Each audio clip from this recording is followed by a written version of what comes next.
মুর্শিদাবাদ জেলার মস্ত বড় জমিদার গঙ্গা গোবিন্দ সিংহ।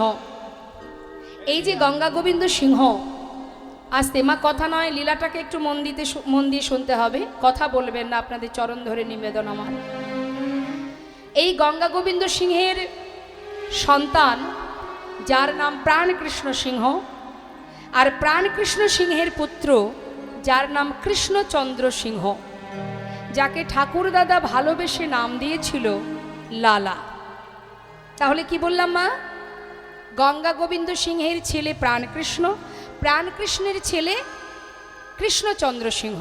এই যে কৃষ্ণচন্দ্র সিংহ, এটা তার ভালো নাম। আর ঠাকুর দাদা অর্থাৎ গঙ্গা গোবিন্দ সিংহ আদর করে নাতির নাম দিয়েছিল লালা। হরি বল। ছেলের বয়স 12 বছর।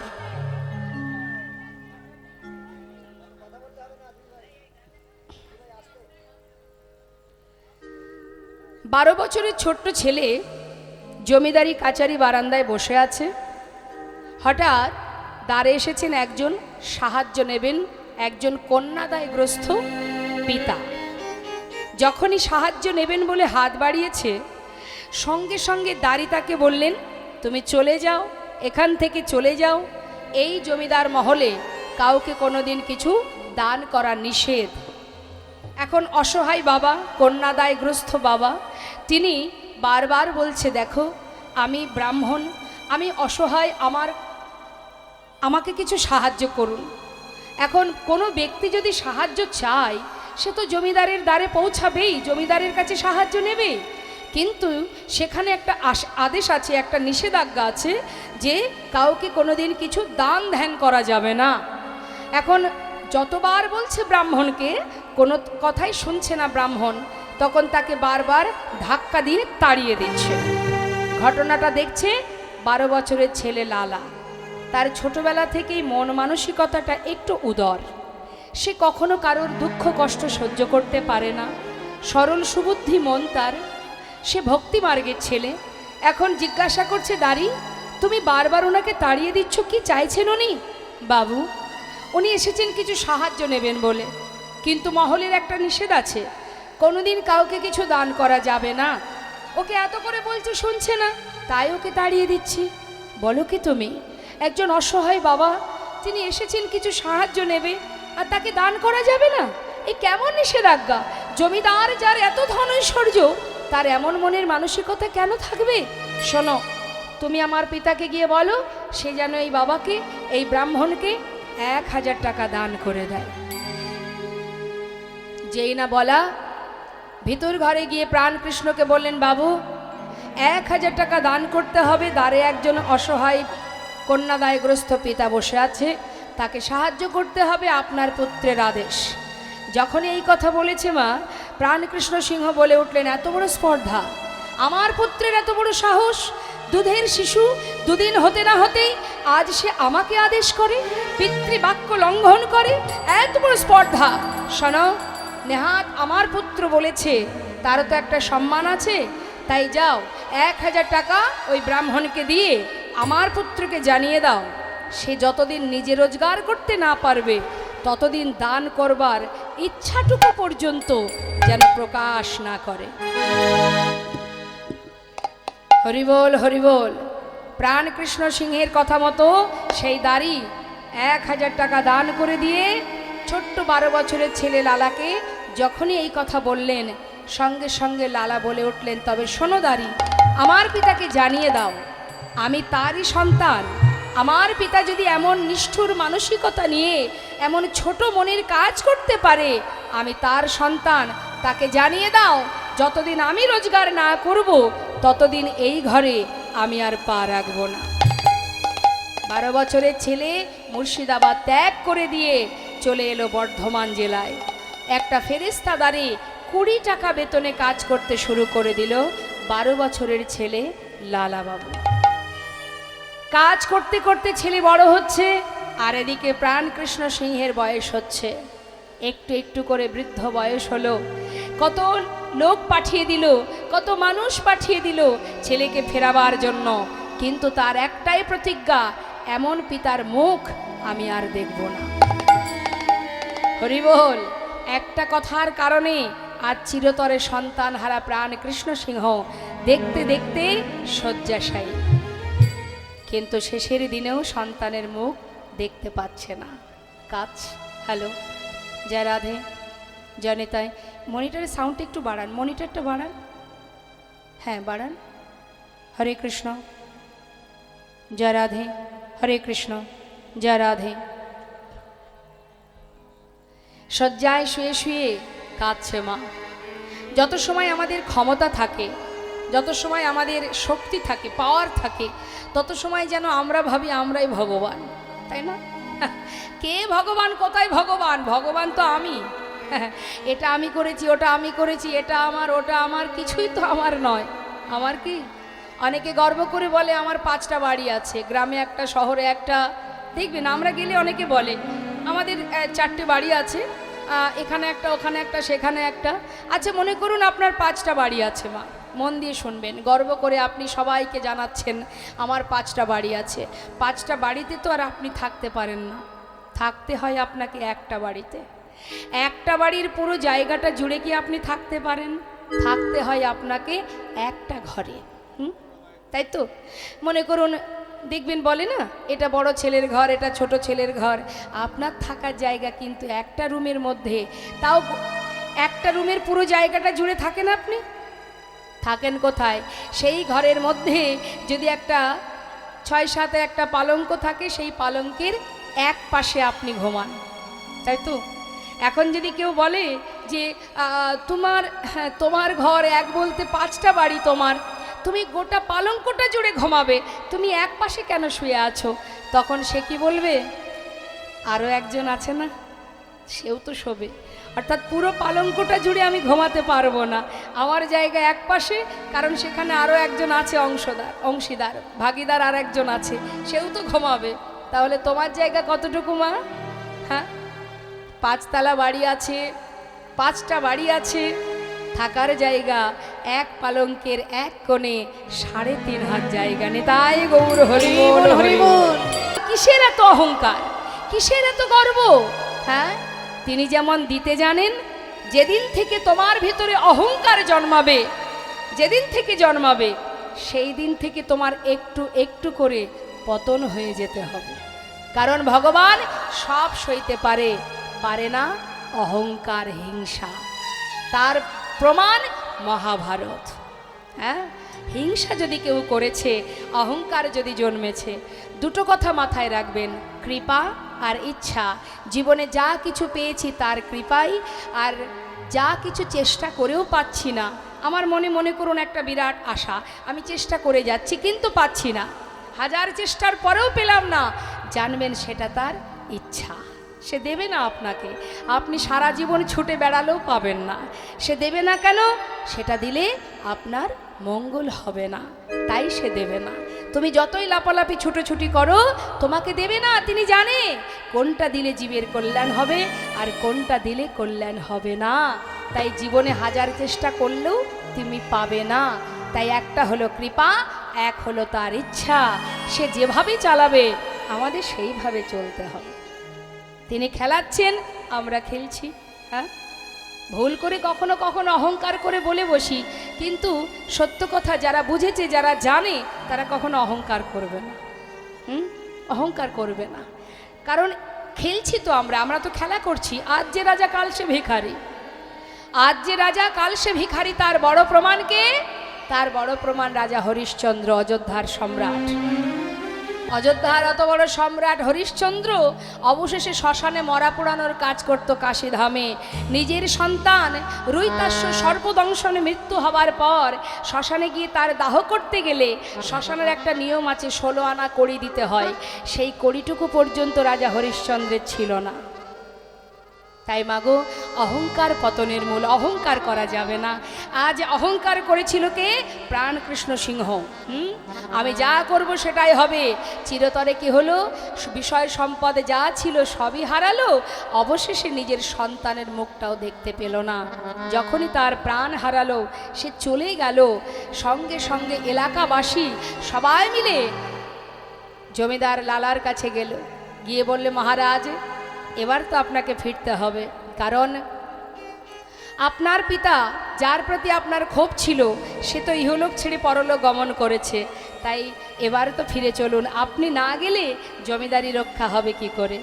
সকলের অনুরোধে অবশেষে লালাবাবু ফিরে এলো। ফিরে আসার পর সমস্ত জমিদারি হিসাব নিকাশ বুঝে নিয়ে এবার জমিদারি রক্ষা করতে শুরু করে দিল। দেখতে দেখতে উপযুক্ত বিবাহের বয়স হয়েছে বলে তার সুকন্যার সঙ্গে বিবাহ হলো, যার নাম কাত্যায়নী। একটা সন্তান হলো, পুত্র সন্তান, যার নাম দিল নারায়ণ। তার একটা পালিতা কন্যা ছিল যার নাম ছিল সুমতি। তাহলে মা পরিবারে কতজন? স্ত্রী কাত্যায়নী, সন্তান পুত্র সন্তান নারায়ণ আর পালিতা কন্যা সুমতি। এই হচ্ছে সংসার। জমিদারি রক্ষা হচ্ছে, সুখে স্বাচ্ছন্দ্যে দিন কাটছে। একটু একটু করে জীবনের ত্যাগের সৃষ্টি হলো, বৈরাগ্য এলো। কিভাবে হলো এটাই আমাদের জানার বিষয়। এত বিষয় সম্পদের মালিক হয়েও দেখুন কিভাবে, কখন কিভাবে কার জীবনে ত্যাগ আসে মা কে বলতে পারে?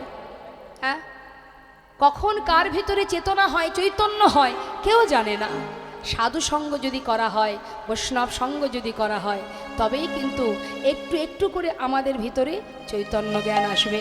আজ দেখুন একজন ভিখারি, তিনি এসেছেন লালার দ্বারে ভিক্ষা করতে।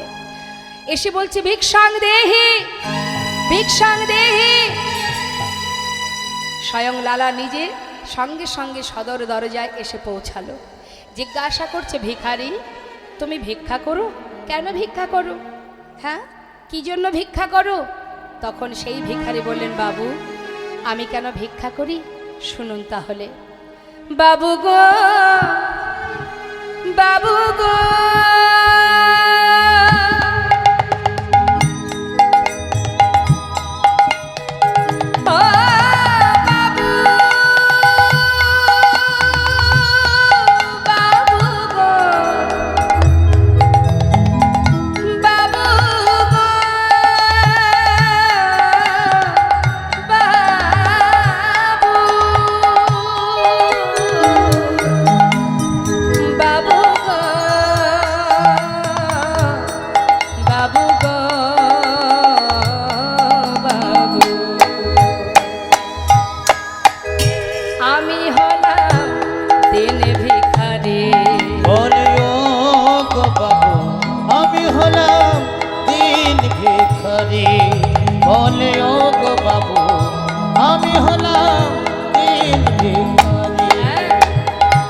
বাবু আমি কেন ভিক্ষা করি শোনো তাহলে। আমার ঘরে আছে গিরিধারী,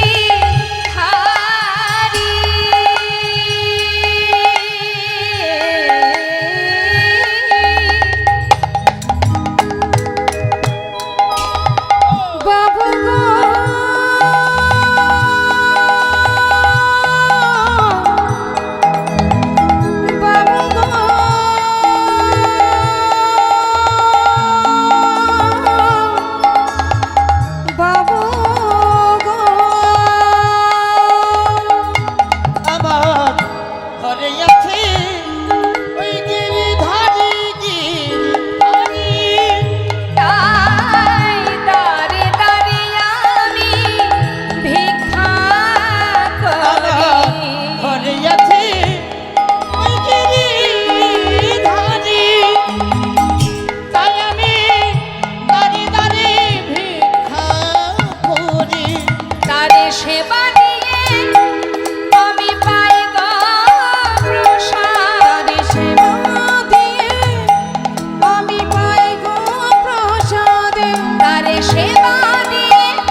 সেবা দিয়ে প্রসাদ পাও। দাঁড়াও দাঁড়াও, ঘরের ভিতরে প্রবেশ করে অনেক দামি দামি রত্নের একটা পুটুলি বেঁধেছে। বেঁধে বলছে, ভিখারি এগুলো ধরো। বাবু এতে কি আছে? অনেক দামি দামি মূল্যবান রত্ন আছে, নিয়ে যাও। এটা দিয়ে কি হবে? কেন, আমার মতো তুমিও ধনী হয়ে যাবে, যাও আমি তোমায় দান করে দিলাম। সেই পুটুলিটা নিয়ে বিদায় নিয়ে যাত্রা করেছে। বাবু তাহলে আসি। যাচ্ছে মা, মনের আনন্দে মাথায় করে নিয়ে যাচ্ছে। কিছুটা পথ গেছে, দরজার কাছে দাঁড়িয়ে আছে লালাবাবু, দেখছে ভিখারি চলে যাচ্ছে। বেশ কিছুটা পথে যাবার পর সেই পুটুলিটা নিয়ে দূরে জঙ্গলের মধ্যে ছুঁড়ে ফেলে দিল। দূর থেকে লালা চিৎকার করে বলে উঠলেন, ভিখারি, এত বড় স্পর্ধা তোমার, যা কিছু দিলাম তুমি ফেলে দিলে, কেন ফেলে দিলে? দূর থেকে বলল, বাবু আমাকে ক্ষমা করে দিন। বাবু কি করব আমি? আপনার দেওয়া মূল্যবান সম্পদ আমি যখন মাথায় করে নিয়ে যাচ্ছি, কিছুটা আসতে না আসতেই হঠাৎ কে যেন আমায় বলে উঠল, ভিখারি কোথায় যাচ্ছিস তুই এগুলো নিয়ে? ও, তুইও বুঝি লালার মতো ধনী হতে চাস? কিরে, আমি তো তোকে কখনো বলিনি আমার জন্য ননি মাখন ক্ষীর সর এনে দে? যেমন করে দাঁড়ে দাঁড়ে ভিক্ষা করে যেমনভাবে আমায় সেবা দিস, আমি তো তাতেই খুশি। কিন্তু আজ এত মূল্যবান সম্পদ নিয়ে তুই চলেছিস, তুই কি জানিস এই সম্পদ যদি তোর ঘরে যায়, একটু একটু করে লালার মতো দশা তোরও হবে। বিষয় সম্পদের মধ্যে যত তোর দিন যাবে, তুই একটু একটু করে গোবিন্দ ভজন ভুলে যাবি। আয়, যেমন করে দাঁড়ে দাঁড়ে ভিক্ষা করে সেবা দিচ্ছিস তেমন করেই দে।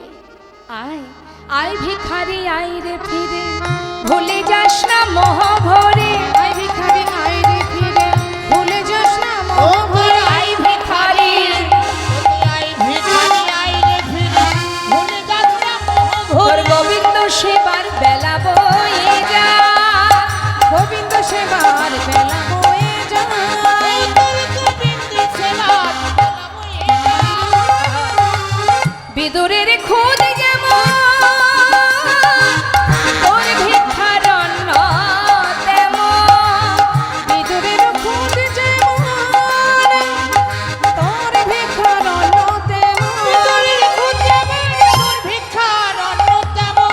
শোন শোন, সেবা দিতে ভুল করিস নে আমার, সেবা দিতে ভুল করিস নে আমার। ওরে আই ভিখারি আই রে ফিরে, ভিখারি আই রে ফিরে, আই ভিখারি আই রে ফিরে, আই ভিখারি আই রে ফিরে। ভুলে যাস না মোহ ভরে, আই ভিখারি আই রে ফিরে, ভুলে যাস না মোহ ভরে, আই ভিখারি আই রে ফিরে। সেবা দিতে ভুল করিস নে আমার, সেবা দিতে ভুল করিস নে আমার।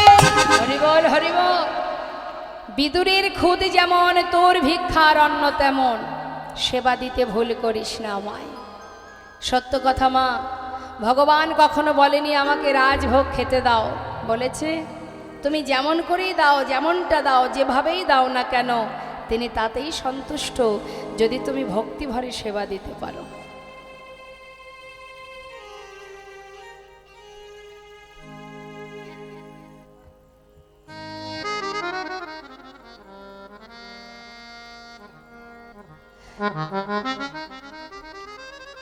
তুমি যেভাবে ভগবানকে সেবা দেবে, যদি তার মধ্যে ভক্তি থাকে, মনে করুন আপনি ভগবানকে একটু মিষ্টান্ন রন্ধন করে দেবেন। এখন মিষ্টান্ন রন্ধন করতে গিয়ে যে যে জিনিসগুলো লাগে তার মধ্যে মনে করুন হয়তো একটা দুটো জিনিস আপনার কাছে নেই। হ্যাঁ, শাস্ত্রে বললেন যা আছে যেটুকু আছে, নাইবা থাকলো দুটো জিনিস, তাতে কি আছে, যেটুকু আছে সেটা দিয়েই তুমি রন্ধন করো, তাতেই ভগবান খুশি। হ্যাঁ, এর শুধুমাত্র নিয়ম হচ্ছে মা ভক্তি ভরে ভালোবাসা। ভক্তি ভরে যদি ভালোবাসা যায়, বৃন্দাবনের যত ব্রজঙ্গনাগণ গোপীগণ তারা গোবিন্দকে ভালোবাসতেন। কিভাবে ভালোবাসতেন? অর্থ দিয়ে, পাণ্ডিত্য দিয়ে, ধন ঐশ্বর্য দিয়ে না, ভালোবাসতেন হৃদয় দিয়ে। আমি আমার বলতে যা কিছু সব তোমার চরণে সঁপে দিয়েছি, অর্থাৎ আমার দেয়া দেহ, এ দেহ তোমার। আস্তে, আমার দেয়া এই যে দেহ, তোমার দেয়া এই যে দেহ, এটা তোমার দেহ, তোমার চরণে সঁপেছি। আর কিছু আমরা জানি না। নিজের করে ভালোবাসতেন। একবার চিন্তা করুন মা, যখন ভগবান কৃষ্ণচন্দ্র যখন বৃন্দাবন থেকে মথুরায় যান, ঠিক সেই সময় বৃন্দাবনের গোপীগণ তারা পথের ধারে শুয়ে গোবিন্দকে বলেছিলেন যে রথ যদি চালাতে হয়, চলেই যখন তুমি যাবে তাহলে আমাদের বক্ষের উপর দিয়ে রথ চালিয়ে নিয়ে যাও। তাতে কি হবে? রথ চালিয়ে নিয়ে যাওয়ার পর তুমি একটিবার আমাদের দিকে তাকাবে, তাতে কি হবে? উভয়ের মঙ্গল। যাত্রার কালে তুমি সব দর্শন পাবে, তাতে তোমার যাত্রা শুভ হবে, আর মৃত্যুর আগে তোমার বদন আমরা দেখতে পাবো। নিতাই গৌর হরিবল হরিবল। তা এই হচ্ছে ব্রজপ্রেম, এটা হলো ব্রজপ্রেম। ভালোবাসতে যদি হয় মা, তুমি যেমনভাবেই বাসো না কেন, যদি তার মধ্যে ভক্তি থাকে, প্রেম থাকে, আর কিচ্ছু লাগবে না। ভগবান বললেন আমার কিছুই চাই না, আমি বিশ্ব ব্রহ্মাণ্ডের মালিক। ভক্ত যদি দুফুটা বাড়ি বরিশন করে,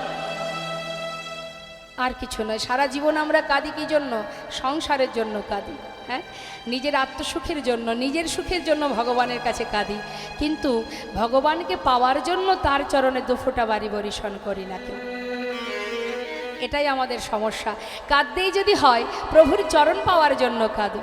সংসারের গোনাদিন তো ফুরিয়ে যাবেই, আজ না হোক কাল, কিন্তু যেন তার চরণে পৌঁছাতে পারি সেই চিন্তা করো, সেই চিন্তা করে কাঁদো।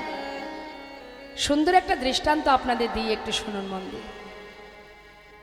সুন্দর একটা দৃষ্টান্ত মা, ভক্তি ভরে ভালোবাসার প্রমাণ শুনুন। তাহলে লীলা তো আমরা শ্রবণ করবই, তার মধ্যে দিয়ে কথাটা একটু শুনব। বেশি দূর নয়, বর্ধমান জেলা। বর্ধমান জেলার শ্রীখণ্ড নিবাসী। শ্রীখণ্ডে অনেকেই গেছেন, যেখানে নাড়ুখাওয়া গোপীনাথ আছেন। তা এই শ্রীখণ্ড মুকুন্দ দাস, যার ঘরে আছে গোপীনাথ, আর ওই গোপীনাথ আর তার ছোট্ট সন্তান, যার বয়স 12 বছর, যার নাম রঘুনন্দন। আজও বর্তমান আপনারা গেলে দেখতে পাবেন অর্ধনাড়ু হাতে নিয়ে দাঁড়িয়ে আছে শ্রীখণ্ডে। এখন তিনি একটু কবিরাজি জানতেন। মুকুন্দ দাস খুব ভালো কবিরাজি জানতেন। আগেকার সময় তো এত মেডিসিন ছিল না। কোনো ব্যক্তি অসুস্থ হলে ওই গাছগাছরা দিয়ে জড়িবুটি তৈরি করে তাকে সুস্থ করা হতো। এখন একজন গ্রামে অসুস্থ হওয়ার কারণে মুকুন্দ দাসের ডাক পড়েছে, যেতে হবে। ঘরে আছে গোপীনাথের বিগ্রহ, তার সেবা দেওয়ার ব্যাপার আছে। চিন্তায় পড়েছে মুকুন্দ দাস, আমি একা মানুষ, কোন দিকে যাব। তখন ওই 12 বছরের ছোট্ট ছেলে বাবার মুখে হাত দিয়ে চিন্তা করতে দেখে বলছে, বাবা তুমি কি কিছু ভাবছো? হ্যাঁ। কি ভাবছো? দেখ, ঘরে আমার গোপীনাথ সেবা, এদিকে গ্রামে একজন অসুস্থ, একই সময়ে দুই দিকে যাওয়া একার দ্বারা কি সম্ভব? আমি কি করব তাই ভাবছি। তখন ছোট্ট ছেলে বললেন, বাবা এক কাজ করো, শোনো, গ্রামে যিনি অসুস্থ তার কাছে তো আর আমি যেতে পারবো না, আমি সুস্থ করতে পারবো না। তার থেকে তুমি এক কাজ করো, তুমি গ্রামে চলে যাও, আর ঘরে গোপীনাথের সেবা এটা আমি দিয়ে দেব। মুকুন্দ দাস মৃদু হেসে বলছেন, রঘুনন্দন, ভগবানের সেবা বললেই সেবা হয় না রে বাবা, তার অনেক নিয়ম আছে, অনেক মন্ত্র জানতে হয়, তুমি তো কিছু জানো না। ছোট্ট ছেলে বললেন, বাবা আমি হয়তো তোমার মতো মন্ত্র জানি না, কিন্তু আমি যদি ওকে ভালোবেসে খাওয়াই, ও কি খাবে না? মুকুন্দ দাস ভাবছে, সত্যি তো, মন্ত্রের কি বা প্রয়োজন?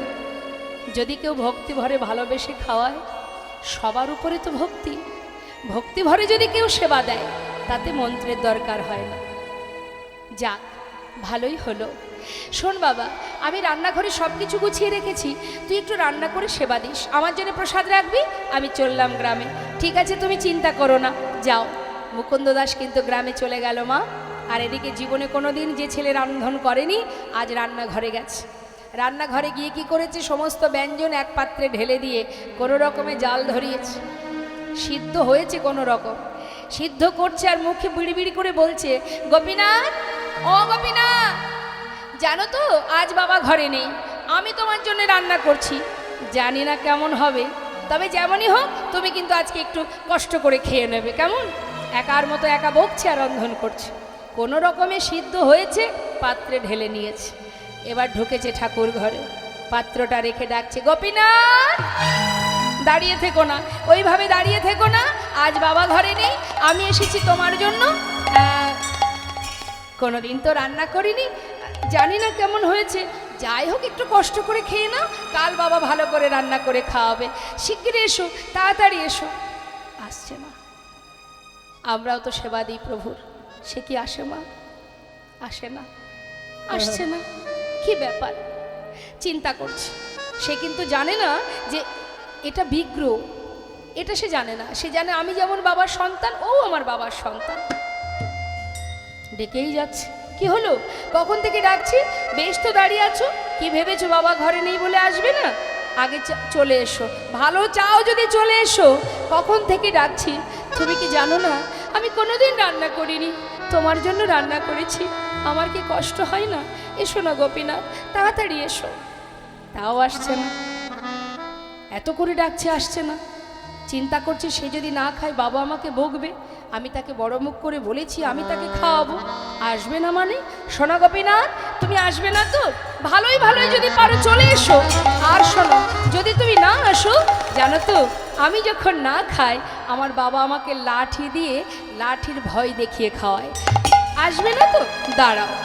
ঘর থেকে বাইরে বেরিয়ে খুঁজে খুঁজে জঙ্গলের ভিতর থেকে একটা লাঠি জোগাড় করেছে। লাঠি নিয়ে ঠাকুর ঘরে ঢুকেছে। আসবে তো চলে এসো, না হলে এই যে হাতে লাঠি আছে না, এটা দিয়ে না আমি তোমাকে মেরে মেরে নিয়ে আসবো। এমন শুদ্ধ ভক্তি আর পারছে না প্রভু দূরে থাকতে। মনে মনে চিন্তা করছে ভক্ত, তুমি মারবে বলে লাঠি এনেছো, কত ভালোবাসলে, অন্তর থেকে কতটা ভালোবাসলে যে লাঠি নিয়ে সামনে দাঁড়ায়। ভালো চাও চলে এসো, না হলে লাঠি দিয়ে মারবো। আর পারছে না, পাথরের মধ্যে শক্ত কঠিন পাথরে থাকতে পারছে না। মনটা চঞ্চল হয়ে গেছে, কতক্ষণে যাব আমি।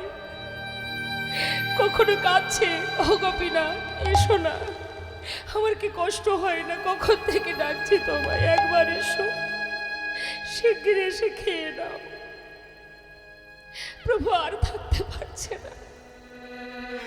পাথর থেকে বিগ্রহ থেকে সচল মূর্তি ধারণ করে এক পা দুপা করে সে পাতা আসনে বসেছে। কে করেছে রান্না? আমি করেছি। যেই না লাঠির ভয় দেখিয়েছি আর সেই চলে এসেছে। শিগগিরই খেয়ে নাও, আজ বাবা ঘরে নেই। যেই না মুখে দিয়েছে, কেমন হয়েছে? নিশ্চয়ই ভালো হয়নি, কখনো তো রান্না করিনি। একটু কষ্ট করে খেয়ে নাও, কাল বাবা ভালো করে রান্না করে খাওয়াবে। ভগবান চোখের জলে মুখ ভাসিয়ে কাজ। ভক্ত, তুমি জানো না সে যে কত সুস্বাদু।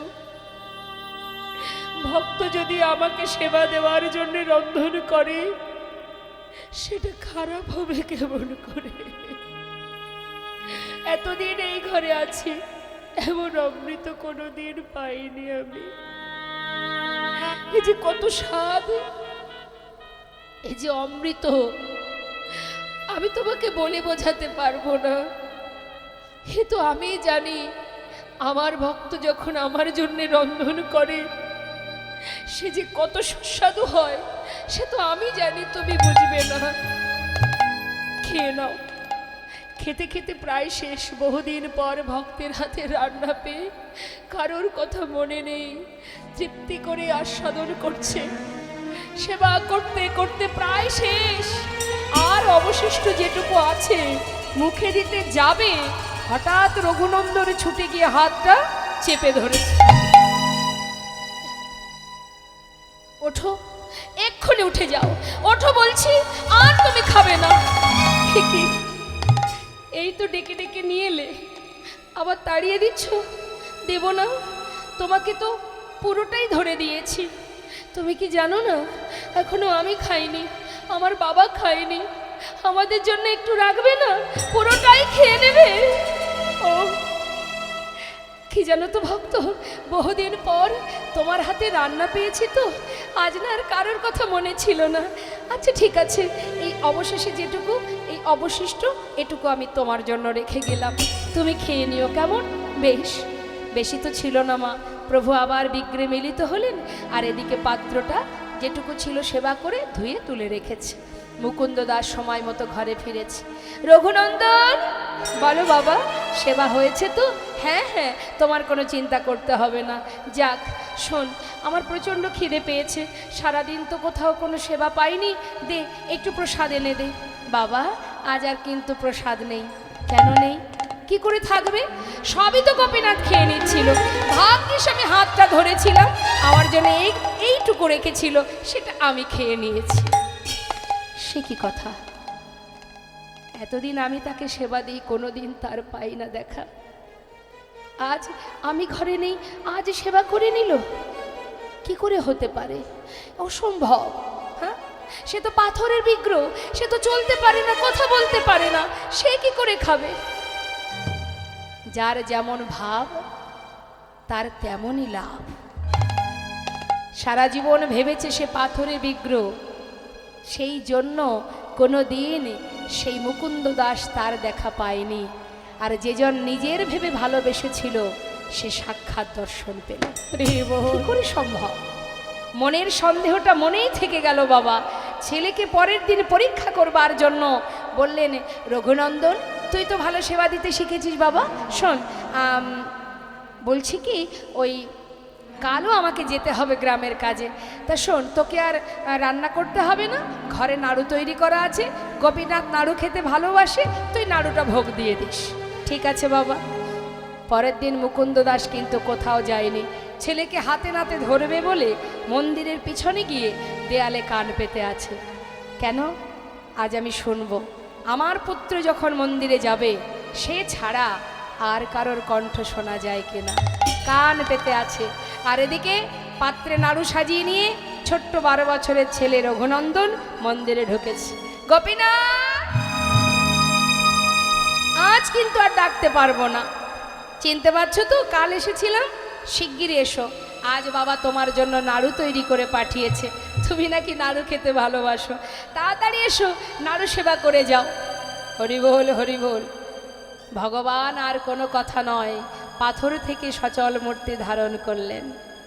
এসে বললেন, ভক্ত, কেউ যদি আমাকে ডাকার মতো একবার ডাকে, আর সেই ডাক যদি আমার কানে একবার পৌঁছে যায়, ভক্ত যদি কোনোদিন আমাকে ভুলেও যায়, আমি সেই ভক্তকে যুগে যুগে ভুলি না।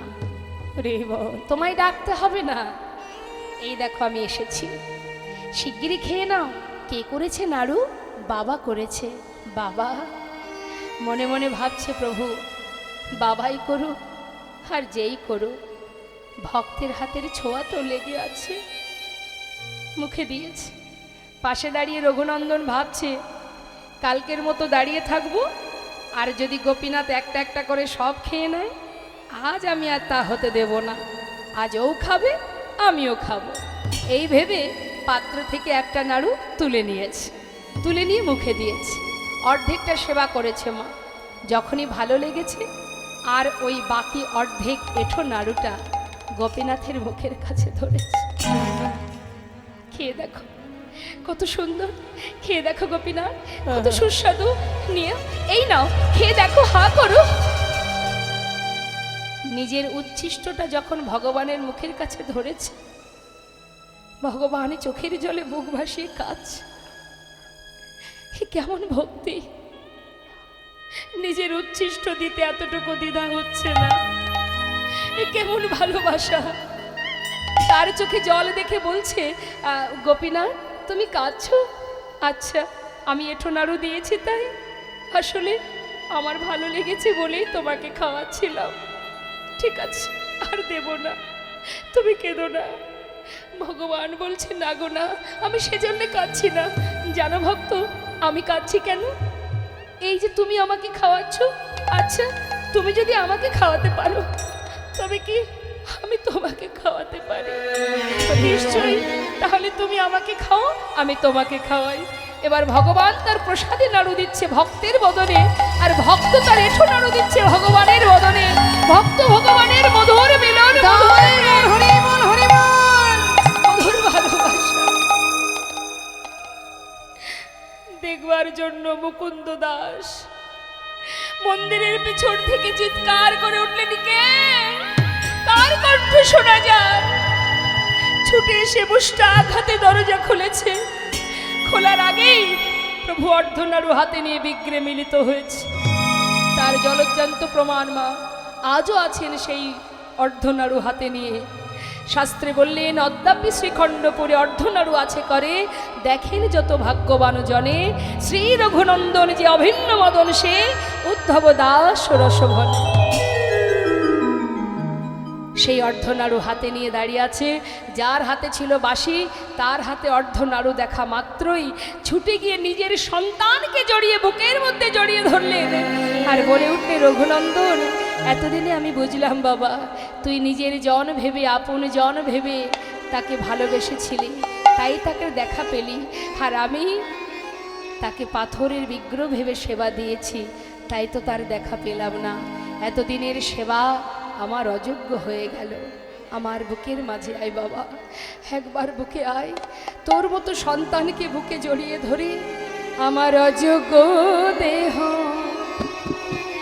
আমি যোগ্য করি, আমার অযোগ্য দেহ যোগ্য করে তোর মতো ভক্ত সন্তানে জড়ায়ে ধরে আমার অযোগ্য দেহ আমি যোগ্য করি।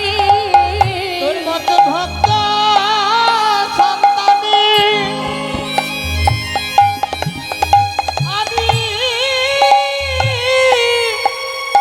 আমি জানাই ধরি আমার মানব জন আমি ধন্য করি।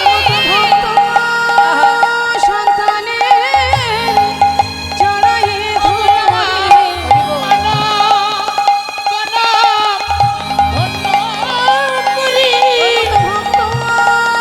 সন্তানে জড়াই জয় গৌর হরি বল, হরি বল, গৌর হরি বল। সন্তানের জড়াই ধরি আমার মানবী জন আমি ধন্য করি ভক্ত সন্তানের জড়াই ধরি তোর মতো ভক্ত সন্তানে জড়াই ধরি। মহাভারতে ভগবান কৃষ্ণচন্দ্র গিয়েছিলেন হস্তিনাপুরে। দুর্যোধন বলেছিলেন, সখা এসো, আমি তোমাকে রাজভোগ খাওয়াবো। ভগবান বলেছিলেন, সেবায় যদি করতে হয় আমি দাসীপুত্র বিদুরের ঘরে সেবা করব। তাই মাগো, ভগবানের সেবার জন্য দুঃখ করতে হয় না। তুমি যেমন পারবে, যেমনটা পারবে, ভগবান তাতেই সন্তুষ্ট, যদি ভক্তি থাকে, ভালোবাসা থাকে। হ্যাঁ তো মাগো, শুধু তাই নয়, রামায়ণে আমরা যদি একটু ত্রেতা যুগে যাই, রামায়ণে দেখবেন শবরী, যার সকলের অবহেলিতা রমণী, সেই শবরী যে জঙ্গলের মধ্যে একটা কুটির তৈরি করে থাকতো, সকলের ঘৃণার পাত্রী ছিলেন। তো এখন সেই শবরী রামচন্দ্রকে সেবা দেবে বলে বন থেকে কুল পেড়ে নিজে আগে খেয়েছিল। খেয়ে দেখেছে টক না মিষ্টি, যেটা মিষ্টি অর্ধেকটা কুল খাওয়া হয়ে গেছে, মানে এঁঠো কুল তুলে রাখছে। কেন? রাম যখন আসবে সেবা করবে। তার ঘরে প্রভু রামচন্দ্র সেই উচ্ছিষ্ট কুল সেবা করেছিল। তাই যদি কেউ ভালোবেসে সেবা দিতে পারে, যেমনটাই দিক, প্রভু তাতেই সন্তুষ্ট। তাই বলছে, হে মহারাজ, আপনার জমিদার বাবুকে বলছে, লালাকে, বাবু আপনার এই ধন ঐশ্বর্য আমি নিতে পারবো না, তাই সব ফেলে দিলাম। তখন লালা বলছে, তাহলে এক কাজ করো, তুমি আমার মহলে থাকবে, তোমার সমস্ত দায়িত্ব নেব আমি। প্রতিদিন তুমি নিজে মুখে হরিনাম করবে আর আমাকে হরিনাম শ্রবণ করাবে।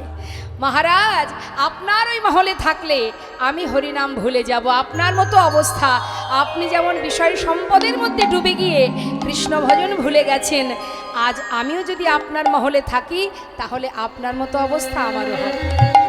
তাই আমি থাকতে পারবো না, আমি যে কুঠিরে বাস করি সেটাই আমার স্বর্গরাজ্য। বেশ, বিদায় নিয়ে চলে গেল। সেই থেকেই কিন্তু লালার মধ্যে চিন্তা শুরু হয়ে গেল মা, যে এই বিশাল মহলে এই জমিদারি বিষয় সম্পদের মধ্যে থাকলে তবে কি কৃষ্ণ ভজন হয় না? তবে কি কৃষ্ণ ভজন থেকে দূরে সরে যেতে হয়? সত্য কথা, যখন কিছুই থাকে না তখন জীবনে একমাত্র ভগবানই সার হয়ে থাকে। যখন আমাদের একটু একটু করে সমস্ত আশা পূর্ণ করতে থাকে ভগবান, তখন দেখবেন টাকা পয়সা বিষয় সম্পদ তার চিন্তা করতে গিয়ে সারাদিনে ভগবানকে একবার সেবা দেব সেই সময়টুকু আমাদের হয় না। তাই গৌর হরিবল হরিবল। তাই লালা কিন্তু মা এই যে বলেছে যে আপনার মহলে থাকলে কৃষ্ণ ভজন আমিও ভুলে যাব, এটা কিন্তু তার মাথায় চিন্তা ঢুকে গেছে। অহরহ সেটাই চিন্তা করছে যে এই মহলে থাকলে কি কৃষ্ণ ভজন হবে না, গোবিন্দচরণ পাবো না। আহা, ভাবতে ভাবতে হঠাৎ একদিন তিনি যাচ্ছেন খাজনা আদায় করতে। গোটা রাজ্য পরিদর্শন করে খাজনা আদায় করে বেলি অবসানকালে ফিরছে। যখন ফিরছে, ফেরবার সময় বেলি অবসান মানে দিনের আলো শেষ, সন্ধ্যা আগত, ঠিক সেই সময় পালকি চেপে ফিরছে লালা। আর রজকন্যা, রজকন্যা কাদের বলে মা? ধোপাদের বলা হয় রজক। এখন তার কন্যা চিৎকার করে তার পিতাকে বলছে, কি বলছে? বাবু গো, বাবু গো, বেলা যায় বাসনায় আগুন দাও, বেলা যায় বাসনায় আগুন দাও। অর্থাৎ শুকনো কলার পাতাকে বলা হয় বাসনা। আগেকার সময়তে এত ডিটারজেন্ট ছিল না, কাপড় পরিষ্কার করতে গেলে ধোপারা কলার পাতাকে, শুকনো কলার পাতাকে পুড়িয়ে যে খার, যে ছাইটা হতো সেটা দিয়ে কাপড় পরিষ্কার করত। তাই বলছে বাবু বেলা যায় বাসনায় আগুন দাও। আর পালকি চেপে ফিরছে লালা, প্রতিধ্বনি হচ্ছে মা, কি শুনছে? বেলা যায়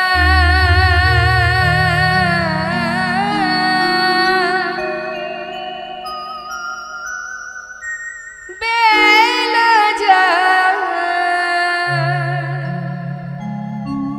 বেলা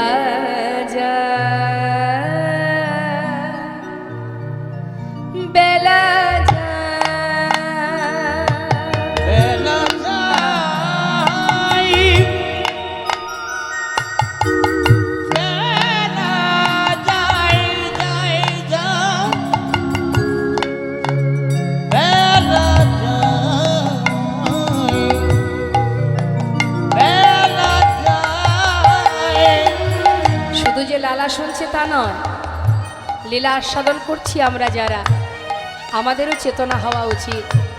আমাদেরও জীবন বেলা কিন্তু বয়ে যাচ্ছে। আহা, রিভাবটা কাটবেন না। বেলা যায়, বেলা যায়, বেলা যায়, বেলা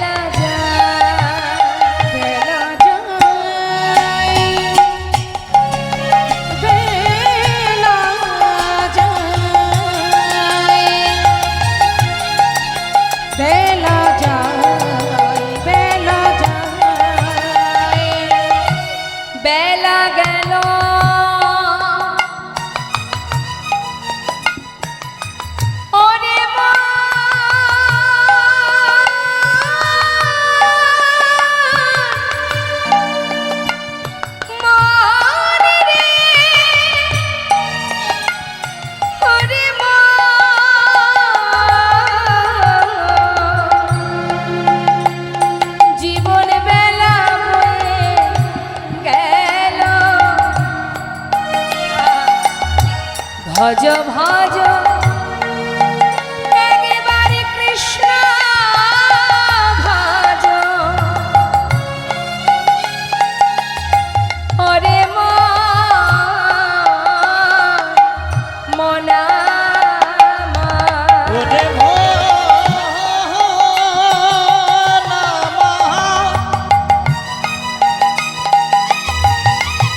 তোমরা আর মোহ ঘুমে ঘুমায় থেকো না, হরি বল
বললেন, বেয়ারা একটু পালকি থামাও। আমি যেন কি শুনলাম, পালকি থেকে নেমে ওই রজকন্যার কাছে গিয়ে দাঁড়ালেন জমিদার লালা। মা, তুই যেন কি একটা বললি। জমিদারকে দেখে থরথর করে কাঁপছে রজকন্যা। বাবু, আমি তো আপনাকে কিছু বলিনি। আমি আমার বাবাকে বলেছি বেলা যায় বাসনায় আগুনে দাও। না না, ওরে, আমি যে অন্য কিছু শুনলাম। তুই যেন বারবার আমাকে বললি, বাবু গো, বেলা যায় বাসনায় আগুনে দাও, বাসনায় আগুনে দাও, বাসনায় আগুনে। আমি যে বারবার শুনলাম, তুই বারবার আমায় বললি বাসনায় আগুনে দাও। ঠিকই তো বলেছিস মা, কামনা বাসনার পিছনে ছুটতে ছুটতে আমাদের যে জীবন বেলা শেষ হতে চলেছে মা। আরে কবে পৌঁছাবো গোবিন্দ চরণে, কবে হবে কৃষ্ণ ভজন। পালকিতে উঠে নিজের ঘরে ফিরে এসে নিজের পালিতা কন্যা সুমতিকে বলছি, সুমতি একটু কাছে আয় মা। বলো বাবা। সুমতি, আমার সারা গায়ে কৃষ্ণ নাম লিখে দে না মা। বাবা, তুমি এ কি বলছো? কি হয়েছে তোমার? মা, আমি আর তোদের কাছে থাকবো না। দেখ, সময় তো আর নেই, এবার আমাকে নিজের ঘরে যেতে হবে। বাবা, খাজনা আদায় করে ফিরে আসার পর তুমি এমন করে পাগলের মতো কি বলছো? কি হয়েছে তোমার? মারে, সারা গায়ে কৃষ্ণ নাম লিখে দে মা। আমার বলতে এই পর্যন্ত যা কিছু আছে সর্বস্ব আমি তোদেরকে দিয়ে গেলাম। তোরা ভালো থাক, সুখে থাক, শুধু আমাকে বিদায় দে মা, আমি চলে যাই। বাবা, কোথায় যাবে তুমি? এমন কথা কেন বলছো? কি হয়েছে তোমার? কৃষ্ণ নাম লিখে যাবে কোথায়? আমি কোথায় যাব শুনবি? যাব রে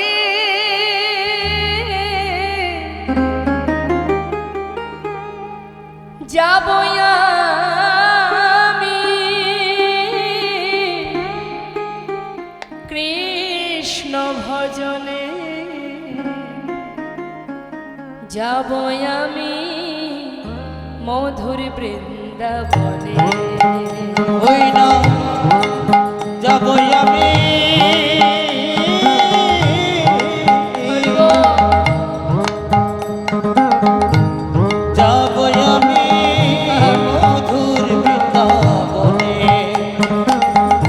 রইল সাধে জমিদারি, রইল এ ঘর বাড়ি, বৃন্দাবনে চলে যাব সব কিছু ছাড়ি।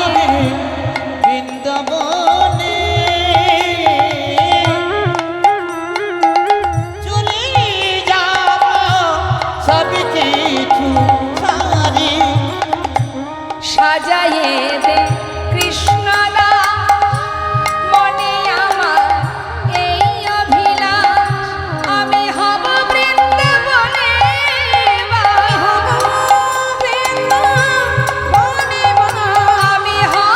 বৃন্দাবনে,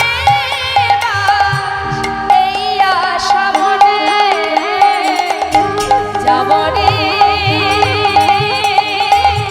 যাব ভজনে, যাব আমি মধুর বৃন্দাবনে। ওই না যাব আমি মধুর বৃন্দাবনে, ওই না যাব আমি মধুর বৃন্দাবনে। হরি বল, হরি বল। জীবনের সমস্ত কিছু পরিত্যাগ করে কৃষ্ণ ধনে ধনী হয়ে নামকে সম্বল করে মস্ত বড় জমিদার লালাবাবু আজ চিরতরে মুর্শিদাবাদ ত্যাগ করে বৃন্দাবনের পথে যাত্রা করলো। হরি বল, হরি বল, হরি বল। ত্যাগ যদি না হয় মা, তাহলে তো কৃষ্ণ ভজন হবে না। হ্যাঁ, আমরা এখনো ত্যাগই করতে শিখিনি। পেরেছি কি? কোনো কিছু ত্যাগ করতে পারি আমরা? পারি না। ত্যাগের সৃষ্টি না হওয়া পর্যন্ত কখনো বৈরাগ্য হবে না। আজ সব ছেড়ে যে এত বড় জমিদার এত সুখ স্বাচ্ছন্দ্য পরিত্যাগ করে জনমের মতো চললেন বৃন্দাবনে।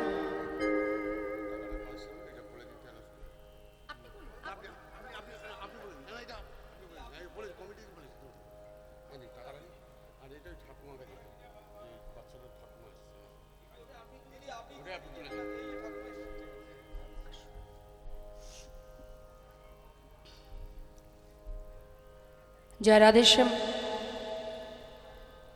আজ আপনাদের সকলের ভিক্ষা একত্রিত করে মোট দান উঠেছে 10,501 টাকা, আর কমিটি দিয়েছে 201 টাকা, ও 2001 টাকা। সবাই মিলে আশীর্বাদ করবেন। এখানে ছোট্ট শিশুর ঠাকুমা এসেছেন। সবাই একবার সন্তানের জন্য ভগবানের কাছে প্রার্থনা করুন যেন অতি শীঘ্র তাড়াতাড়ি প্রভুর কৃপায় সে সুস্থর পথে আসতে পারে। একমাত্র তিনিই পারেন তাকে আবার আমাদের মতো মায়েদের কাছে ফিরিয়ে দিতে। নিতাই গৌর হরিবোল, নিতাই গৌর হরিবোল, হরিবোল হরিবোল।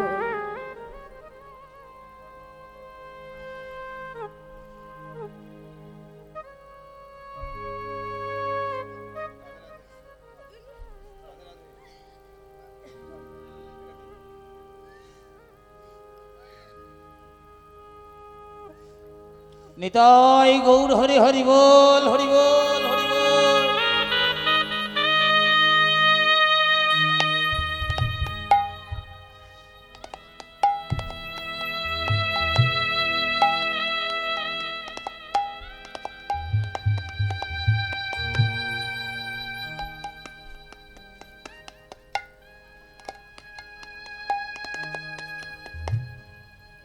একটু দাঁড়াবেন।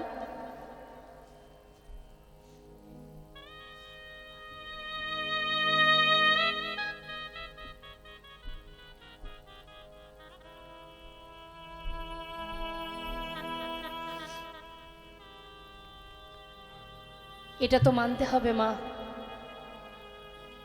আমরা এখানে কত ভক্ত আছি, পারবো? প্রভু যদি না চান আমরা তাকে ধরে রাখতে? আছে আমাদের ক্ষমতা? হ্যাঁ, নেই। তাহলে জেনে রাখবেন আমাদের উপরে আরও একজন আছে, তিনি যাহা খুশি তাই করতে পারেন। হ্যাঁ, তিনি সবই পারেন, আমাদের সামর্থ্যে সেটুকুনি সম্ভব নয়। তাই কখনো নিজেকে গর্ব করবেন না আমি এটা পারি, ওটা পারি, ওটা করতে পারবো না। তিনি সব পারেন। আমরা এত মানুষ আছি এখানে, এত ভক্ত আছি, এত জীব আছি, পারছি না তাকে ধরে রাখতে। এখান থেকেই ভাবতে হবে যে একমাত্র তিনিই রক্ষার মালিক, তিনিই সব কিছু পারেন।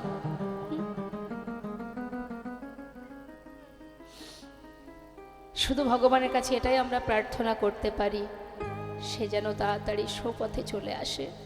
ভগবান তুমি একবার কৃপা করো, একবার ওকে সঠিক পথে, হাজার অপরাধ দূরীভূত করে দাও। তার যদি কোনো কুকর্ম থেকে থাকে মুছে দাও, তাকে আবার তোমার চরণে সেবার অধিকারী করে রাখো।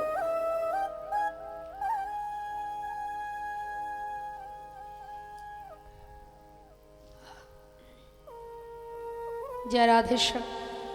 হরে কৃষ্ণ। আজ জীবনের সর্বস্ব পরিত্যাগ করে জমিদার লালা চলে গেল বৃন্দাবনে। বদনে কৃষ্ণ নাম গাইতে গাইতে যাচ্ছে। হে জীব, নাম ছাড়া গতি নাই, কৃষ্ণ নাম করো। তার নাম ছাড়া আমাদের আর কোনো উপায় নেই। এসেছি যেমন, চলে তো যেতেই হবে মা। আসার পালা সবারই শেষ, বাকি শুধু যাওয়ার পালা। সবাই পথে দাঁড়িয়ে আছি, কখন কাকে নিয়ে যাবে কে বা জানে। হ্যাঁ, তাই আমরা সবাই মিলে প্রভুর চরণে আত্মনিবেদন করে শুধু প্রার্থনা করব, কৃষ্ণ নামে কাঁদিবে কবে, আমার পোড়া মন। ওই না কৃষ্ণ নামে কাঁদবে কবে আমার পোড়া মন।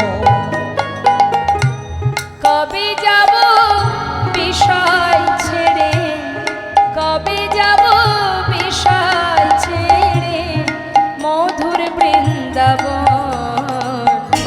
কৃষ্ণ নামে কাঁদবে কবে আমার পোড়া মন। ওই কৃষ্ণ নামে কাঁদবে কবে আমার পোড়া মন। কৃষ্ণ আমার কালো সোনা,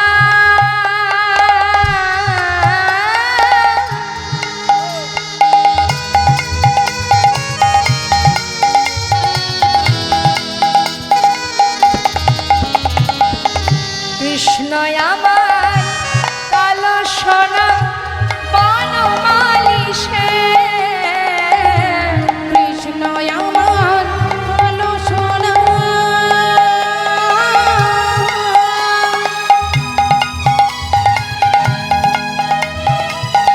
বনমালী সোনা। ভুল করিয়া একদিন আমি কই নাই কৃষ্ণ নাম। ও গো ভুল করিয়া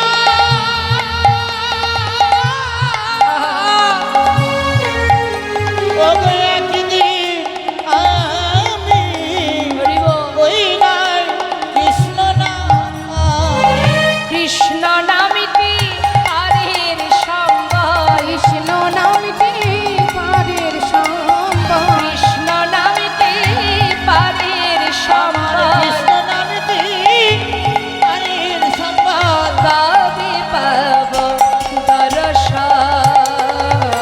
ওই না কৃষ্ণ হৃদয় গৌর হরিবল, গৌর হরিবল। আমার পোড়া মন। ওই কৃষ্ণ নামে কাঁদবে কবে আমার পোড়া মন। ওই না কৃষ্ণ নামে কাঁদবে কবে আমার পোড়া মন। কৃষ্ণ নাম গাইতে গাইতে আজ মস্ত বড় জমিদার লালা সব কিছু ত্যাগ করে চললেন কৃষ্ণ ধনে ধনী হয়ে আপন জনার সন্ধানে। বদনে কৃষ্ণ নাম 2 মাস কেটে গেল মা বৃন্দাবনে পৌঁছাতে পৌঁছাতে। বৃন্দাবনে যখন এসে পৌঁছালো তখন নিশি প্রভাত হয়ে গেছে। এদিকে প্রভাতকালে ব্রজবাইরা তারা পসরা সাজিয়ে সারিবদ্ধ হয়ে যাচ্ছে। জমিদার লালা তাদেরকে ডেকে জিজ্ঞাসা করছে, ও ব্রজবাসী, তোমরা কোথায় যাচ্ছ? হ্যাঁ, বাকি বিহারীর ভোগ দিতে। দেখো আমি তো চিনি না, আমাকে একটু তোমরা নিয়ে যাবে? বেশ, এখন ব্রজমায়েরা বলছি কেন নিয়ে যাব না, চলো আমাদের সঙ্গে। তবে আমরা যে নাম গাইছি সেই নাম গাইতে গাইতে চলো। কি নাম? সবাই মিলে আমরা একসঙ্গে গাইবো, কেমন? হ্যাঁ, সবাই একসাথে বলবো, রাধে রাধে রাধে রাধে রাধে রাধে রাধে রাধে বল, রাধে রাধে রাধে রাধে রাধে রাধে বল, বলো রাধে রাধে রাধে রাধে রাধে রাধে বল, রাধে রাধে রাধে রাধে রাধে বলো রাধে রাধে, বলো রাধে রাধে, বলো রাধে রাধে, রাধে রাধে রাধে রাধে বল, রাধে রাধে রাধে রাধে রাধে রাধে বল। পিছনে কে যাচ্ছে মা? জমিদার লালা বাবু। তিনি কি বলতে বলতে যাচ্ছেন পাঁচু পাঁচু? হ্যাঁ, কৃষ্ণ কৃষ্ণ কৃষ্ণ কৃষ্ণ কৃষ্ণ কৃষ্ণ বল, কৃষ্ণ কৃষ্ণ কৃষ্ণ কৃষ্ণ কৃষ্ণ কৃষ্ণ বলো কৃষ্ণ কৃষ্ণ, বলো কৃষ্ণ কৃষ্ণ কৃষ্ণ কৃষ্ণ কৃষ্ণ কৃষ্ণ বল, কৃষ্ণ কৃষ্ণ কৃষ্ণ কৃষ্ণ কৃষ্ণ কৃষ্ণ বল। হ্যাঁ, দাঁড়াও দাঁড়াও দাঁড়াও, এই নাম চলবে না। চলবে না? না, বৃন্দাবনে কেউ কৃষ্ণ নাম গায় না, রাধা নাম গায়। আমরা যে নাম গাইছি সেই নাম গাইতে হবে। লালা বলছে তা কেন হবে? তোমরা করছো রাধার নাম, আমি করছি কৃষ্ণ নাম, উভয়ের নাম হচ্ছে। না না না, কৃষ্ণ নাম কেউ গায় না, তুমি রাধা নাম গাইতে গাইতে চলো। লালা বলছে তাহলে এক কাজ করি, তোমাদের কথাও থাক আমার কথাও থাক, দুয়ে মিলে একসঙ্গে আমরা সবাই মিলে গাইবো। কি গাইবো মা সবাই? হ্যাঁ, রাধে কৃষ্ণ রাধে কৃষ্ণ রাধে কৃষ্ণ রাধে কৃষ্ণ রাধে কৃষ্ণ রাধে কৃষ্ণ রাধে কৃষ্ণ।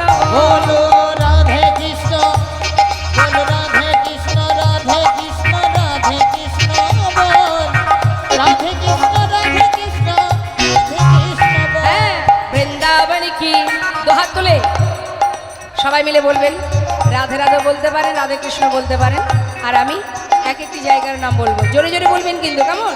হ্যাঁ, বৃন্দাবন কি, যমুনা মাই কি, রাধা কুণ্ড কি, শ্যাম কুণ্ড কি, গোবিন্দ কুণ্ড কি, বিলাসবন কি, মধুবন কি, নিধুবন কি, কেশি ঘাট কি, বংশীবন কি, মোহনবন কি, মাধবী বন কি, লৌহবন কি, তাম্রবন কি, कमलबन की, भंडीबन की, आगे पीछे दाहिने बाएं, बोल बोल में ऊपर नीचे, बोलो राधे राधे राधे राधे राधे राधे गो, राधे राधे राधे राधे राधे गो, बोलो राधे राधे राधे राधे राधे राधे बोल, राधे राधे राधे राधे राधे राधे बोल। हे राधे राधे राधे राधे राधे राधे वो,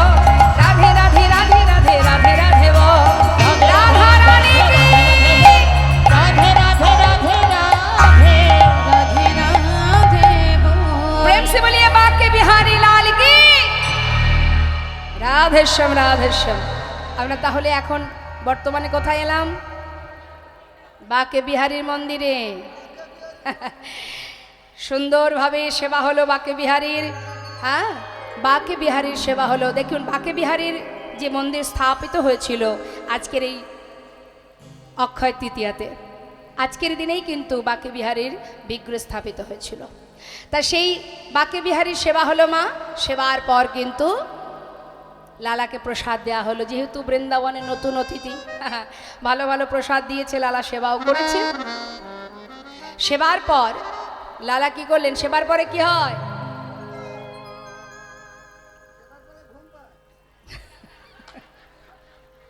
সেবার পরে একটু মনে হয় না যে যদি একটু সুন্দর বিছানা পেতাম। এখন চিন্তা করছি, লালা সেবা হয়েছে, উদার পরিপূর্ণ করে সেবা করেছে, একটু একটু অলসতা আসছে, তাড়াতাড়ি করে গোবিন্দ কুণ্ডের পাড়ে বালু রাশির উপরে যেই না শুতে গেছে, ঠিকঠাক ঘুম হচ্ছে না। যেহেতু জমিদার ছিলেন, তো জমিদারি সুখ স্বাচ্ছন্দ্যে দিন কেটেছে, সহজে কি সব কিছু মুছে যায়? তাড়াতাড়ি করে বালিগুলো একত্রিত করে একটা বালিশ তৈরি করেছে, করে সেখানে মাথা রেখে শুয়ে আছে। ঠিক রাত পার হলো, সকাল হতে না হতেই লালা চোখটা খুলেছে। খোলা মাত্রই দেখছে সামনে একজন বাবাজি দাঁড়িয়ে আছে। হন্তদন্ত হয়ে বালির বিছানা ছেড়ে উঠে দাঁড়িয়েছে। করজোড়ে জিজ্ঞাসা করলেন, বাবাজি তুমি কে? পরিচয়, তোমার নাম কি? এক ব্রজবাসী বলে উঠলেন, ইনি বৃন্দাবনের বাবাজি, ওনার নাম কৃষ্ণদাস বাবাজি। বাবাজি তুমি বৃন্দাবনে থাকো? বলো না বাবাজি, এখানে কোথায় গোবিন্দের দেখা পাবো? কোথায় তার দেখা পাওয়া যাবে? বাবাজি বলে উঠলেন, দাঁড়াও দাঁড়াও, তোমাকে নূতন দেখলাম বলেই দাঁড়িয়েছি, আগে তো কখনো বৃন্দাবনে দেখিনি। পরিচয় কি তোমার? আমার নাম লালা। লালা?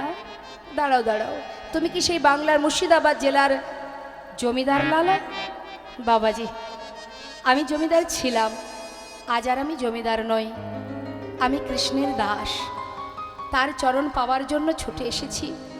নিজের বলতে যা ছিল সর্বস্ব ত্যাগ করেছি, শুধু গোবিন্দের দেখা পেতে চাই, একবার রাধা মাধবের কৃপা পেতে চাই। দাঁড়াও দাঁড়াও, সব ছেড়ে বৃন্দাবনে এসেছো, ভালো কথা। তোমার কি দেখা হয়েছে? না, দেখা না হলে তার দেখা কি করে পাবে? মন্ত্র গ্রহণ করো। যেই না বলেছে, ছুটে গিয়ে বাবাজি চরণটা জড়িয়ে ধরেছে। সাধুর চরণ ধরি কয়লালা কৃপা করি, সাধুর চরণ ধরি কয়লালা কৃপা করি, অধমেরে করো এই ভিক্ষা, অধমেরে করো এই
দীক্ষা বললেই তো দীক্ষা হবে না, তারও একটা উপযুক্ত সময় চাই।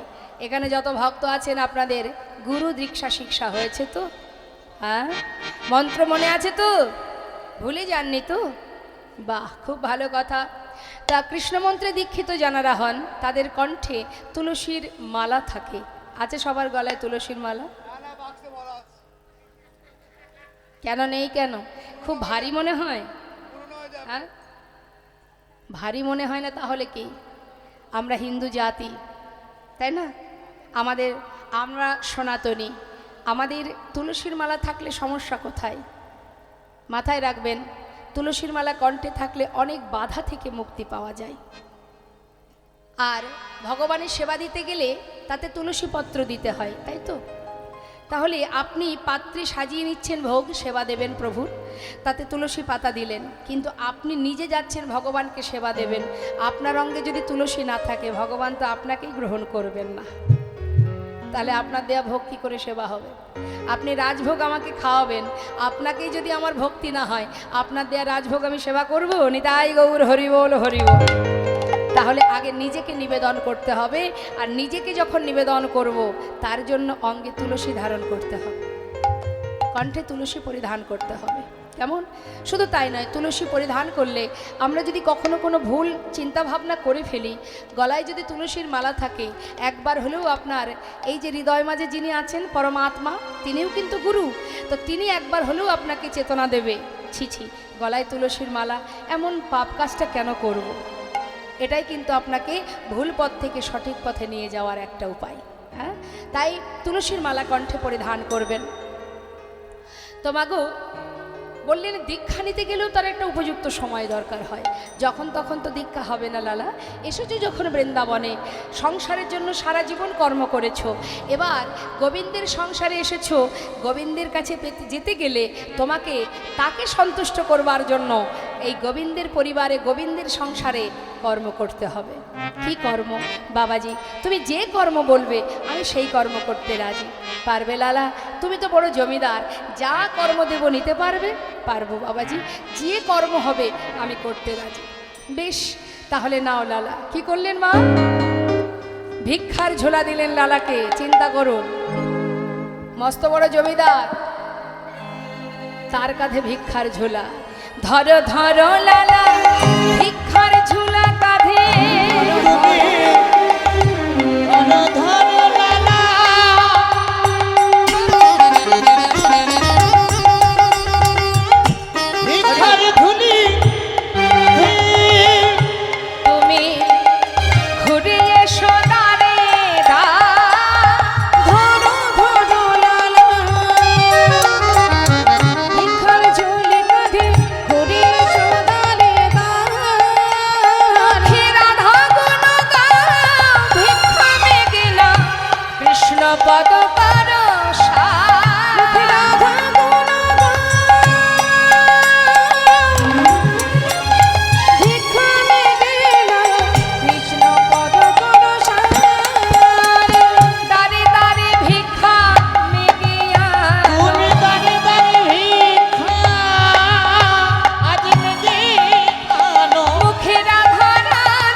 ভিক্ষার ঝুলি।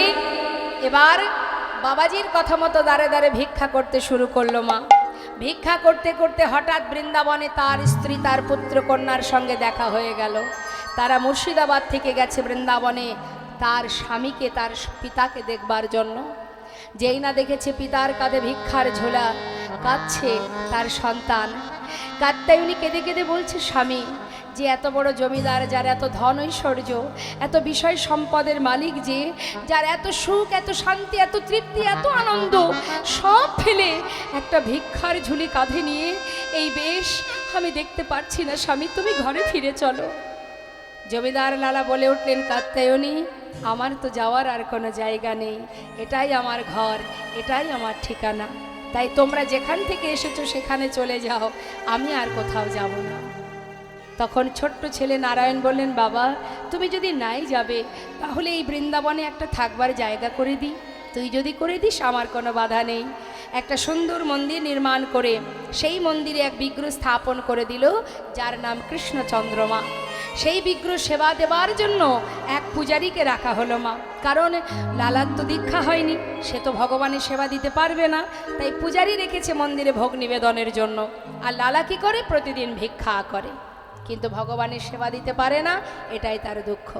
দেখবেন আজও আছে সেই লালা বাবুর মন্দির, যারা বৃন্দাবনে গেছেন রাধাকুণ্ডের পাশেই আছে লালার মন্দির।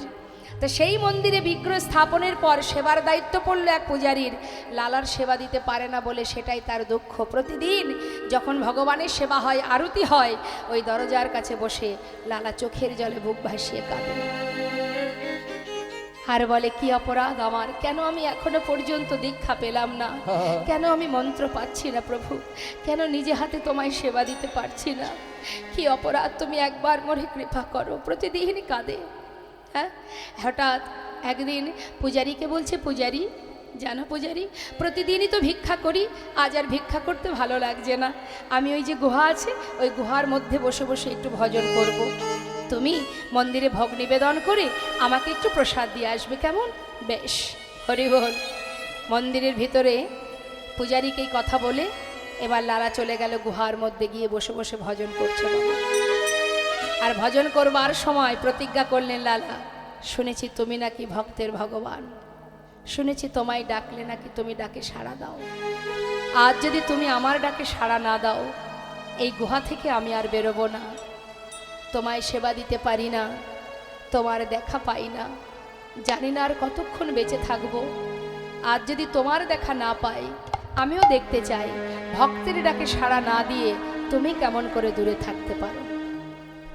এখন ভক্ত যদি কঠিন প্রতিজ্ঞা করে বসে, তখন কিন্তু প্রভুর মাথায় চিন্তা পড়ে যায় যে ভক্ত প্রতিজ্ঞা করেছে, অর্থাৎ ভক্তের সমস্ত কিছু রক্ষা করার দায়িত্ব আমার।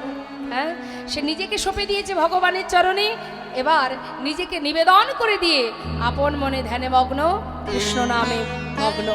আর এদিকে মন্দিরে ভোগ নিবেদন করে পূজারী যখন ভোগের প্রসাদ নিয়ে যাচ্ছে মা, এমন সময় পথে যাবার আগেই ঝড় বৃষ্টি শুরু হয়ে গেল বৃন্দাবনে। সবই গোবিন্দের কৃপা, কারণ ভক্ত প্রতিজ্ঞা করেছে গুহা থেকে বেরোবে না, এখন তাকে তো বাহির করতে হবে, সেই জন্য ঝড় বৃষ্টি শুরু করে দিল। আর যেই না বৃষ্টি শুরু হয়ে গেছে, পূজারী দেখছে এত বৃষ্টি যাব কি করে, বৃষ্টি বন্ধ হোক তারপরে না হয় নিয়ে যাব প্রসাদ। প্রসাদের থালাটা বারান্দাতে রেখে তিনি মন্দিরের ভিতরে ঢুকে গেছে। সেই বৃষ্টি মাথায় প্রসাদের থালা হাতে নিয়ে ভগবান পূজারীর রূপ ধারণ করে প্রসাদের থালা নিয়ে ঢুকছে গুহার ভিতরে। বৃষ্টি হচ্ছে, ঝড় হচ্ছে, আপন মনে ভক্ত ভজন করছে, রাধে কৃষ্ণ গোবিন্দ গোপাল রাধা রমণ হরি হরি হরি বল। রাধে কৃষ্ণ গোবিন্দ গোপাল গোপাল রাধা রমণ হরি হরি হরি বল। গিরিধারি গোবর্ধন ধারি গিরিধারি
আমি পূজারি, তুমি প্রসাদ খাবে না? এই দেখো প্রসাদ এনেছি। প্রসাদ খেলো। প্রসাদ খাবার পর আবার প্রভু চলেও গেলেন মা। এদিকে আপন মনে ধ্যানে মগ্ন, প্রসাদ পেয়ে আবার ধ্যানে বসেছে। আর এদিকে প্রকৃত যে জয়দেব, প্রকৃত যে পূজারি, সে চিন্তা করছে তাই তো লালাকে প্রসাদ দিতে হবে। বৃষ্টি বন্ধ হয়ে গেছে, যাই। হঠাৎ দেখছে বারান্দাতে যে থালাটা ছিল প্রসাদের, তাতে কোনো প্রসাদ নেই। ভাবছে বৃষ্টি বন্ধ হবার পরে কোনো ভক্ত বোধহয় নিয়ে চলে গেছে, তাতে আর কি আছে, আরও তো আছে প্রসাদ, সেখান থেকে একটু দিয়ে আসি। এই ভেবে আর একটু প্রসাদ নিয়ে এবার প্রকৃত যে পূজারি, সে গুহার মধ্যে ঢুকেছে। ডাকছে, লালা, লালা। কে? আমি পূজারি। প্রসাদ খাবে না? এই তো প্রসাদ এনেছি, নাও প্রসাদ খেয়ে নাও। প্রসাদ? আমি তো খেয়েছি। খেয়েছো? কে দিয়েছে তোমায়? কেন? তুমি তো এলে, একটু আগেই তো এলে, আমাকে প্রসাদ দিলে, আমি প্রসাদ খেলাম, তারপর চলেও গেলে। আমি দিয়েছি? না না, আমি তো এর আগে আসিনি লালা। আমার মনে হয় তোমার কোনো ভুল হচ্ছে। এই তো আমি এলাম, এর আগে তো আমি আসিনি। তুমি আসোনি? তোমার মতো দেখতে, তোমার মতো কণ্ঠ, তোমার মতো বেশ, তাহলে কে এলো? ও পূজারি, বলো না কে এসেছিল? লালা, বিশ্বাস করো, সত্যি বলছি, আমি কিন্তু আসিনি, এই তো আমি প্রথম এলাম। পূজারি, তবে কে এসেছিল আমার কাছে? বলো না কে এসেছিল? লালা পূজারি বলছি, লালা, তুমি তাকে চিনতে পারোনি? কে তোমার কাছে এসেছিল তুমি বুঝতে পারোনি লালা? পূজারি, তুমি কার কথা বলছো? কে এসেছিল আমার কাছে বলো না। এখনো জিজ্ঞাসা করছো লালা, তুমি তাকে কাছে পেয়েও তুমি চিনতে পারলে না লালা? পূজারি, কে সে? কার কথা বলছো তুমি? লালা, মিছে কেন পুছো রে, আমার বলার কিছুই না। মিছে কেন বুঝো রে, আমার বলার কিছুই নাই। যে যা করে করান তিনি, সবার অন্তরে সে যে যে যা করে করান তিনি, সবার অন্তরে সে যে নয়। মিছে কেন বুঝো মোরে, আমার বলার কিছুই নাই। না নয়, আমার বলার কিছু না, আমার বলার কিছু না, আমার বলার কিছু না। হে কৃষ্ণ, তুমি করুণাময়,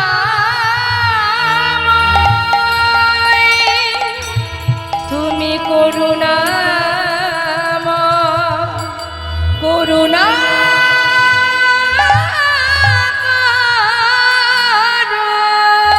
তুমি করুণাময়,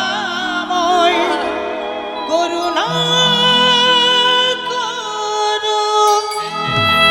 গুহা থেকে উঠে ছুটতে ছুটতে বাবাজির কাছে গিয়ে বাবাজির চরণটা জড়িয়ে ধরে বলছে, বাবাজি, আমি তাকে কাছে পেয়ে হারিয়ে ফেলেছি। বলো বাবাজি, বলো, বলো তুমি, আমি কেন তার দেখা পেলাম না?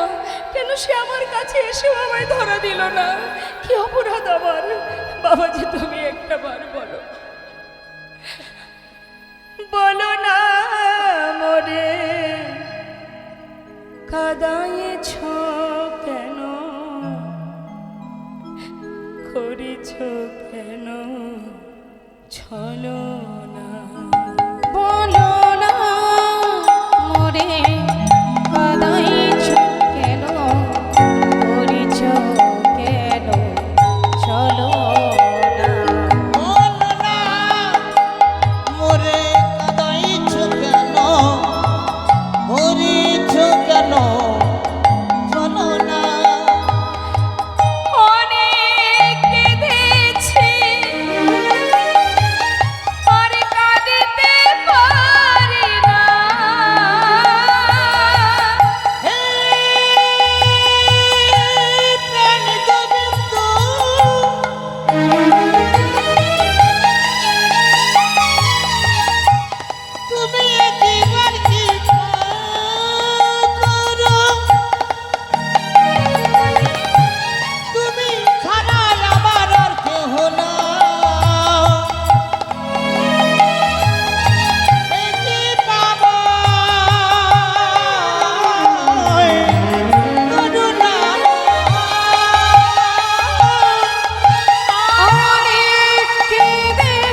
বাবাজি, আজ তোমায় বলতে হবে,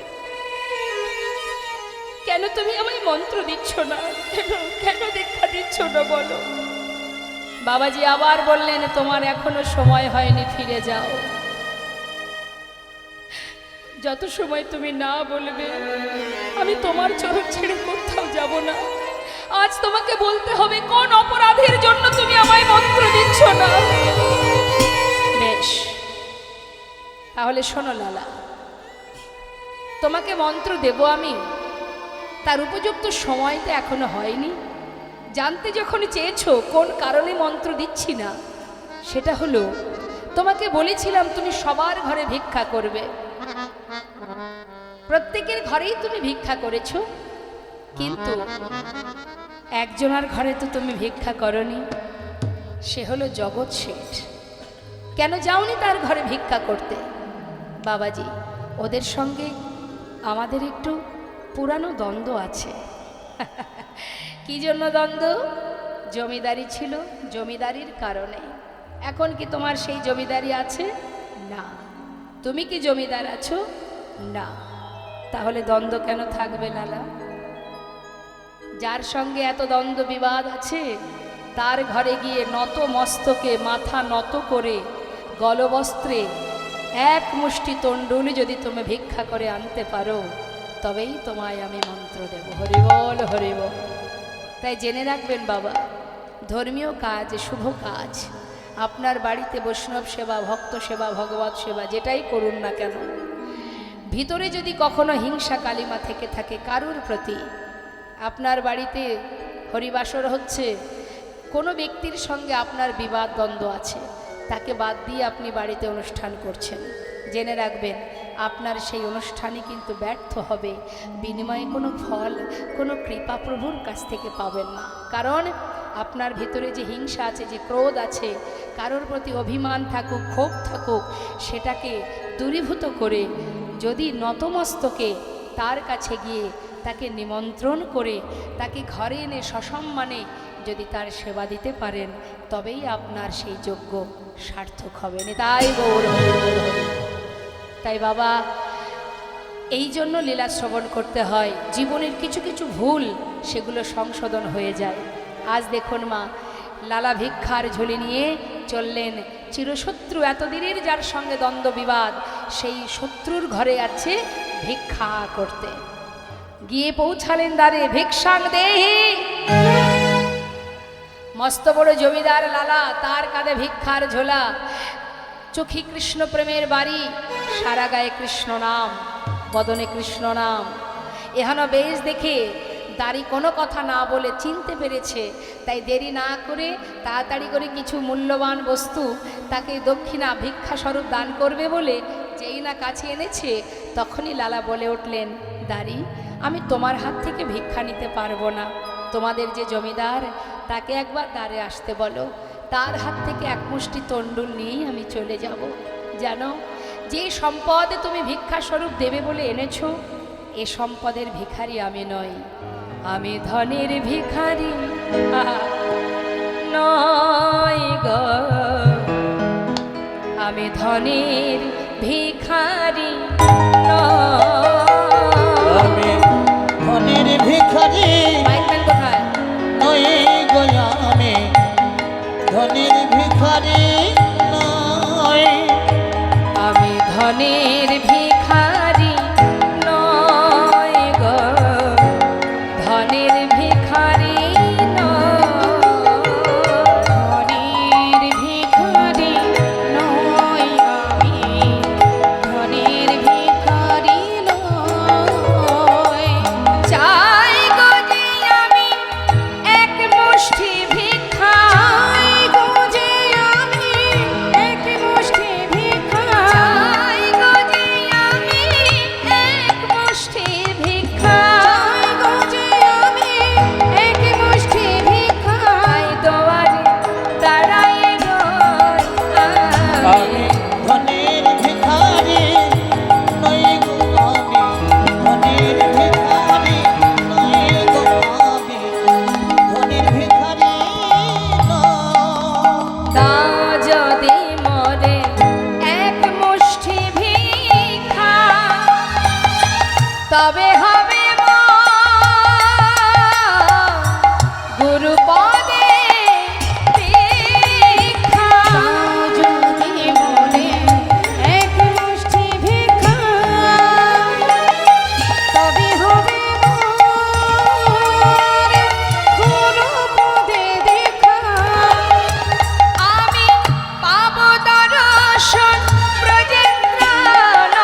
ভিতরে গিয়ে জগৎ শেঠকে বললেন, বাবু আপনার দ্বারে আপনার চিরশত্রু দাঁড়িয়ে আছে।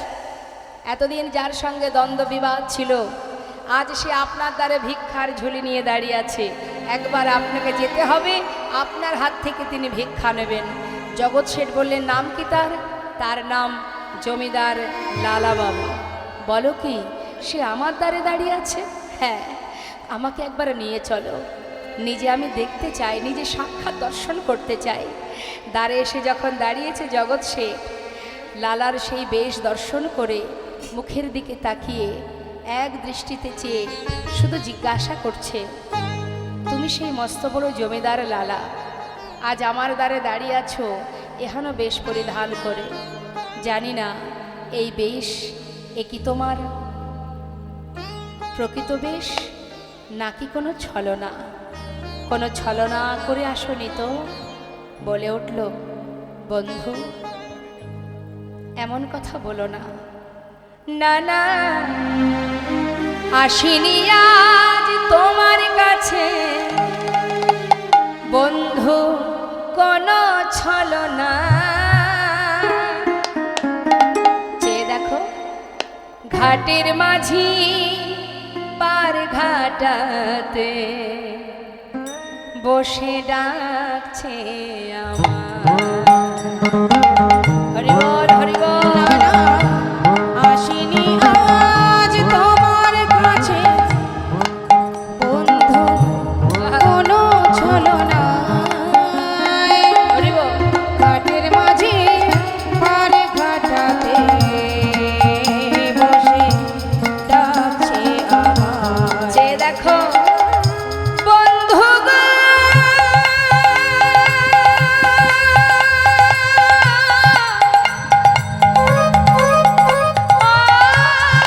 বন্ধু গো,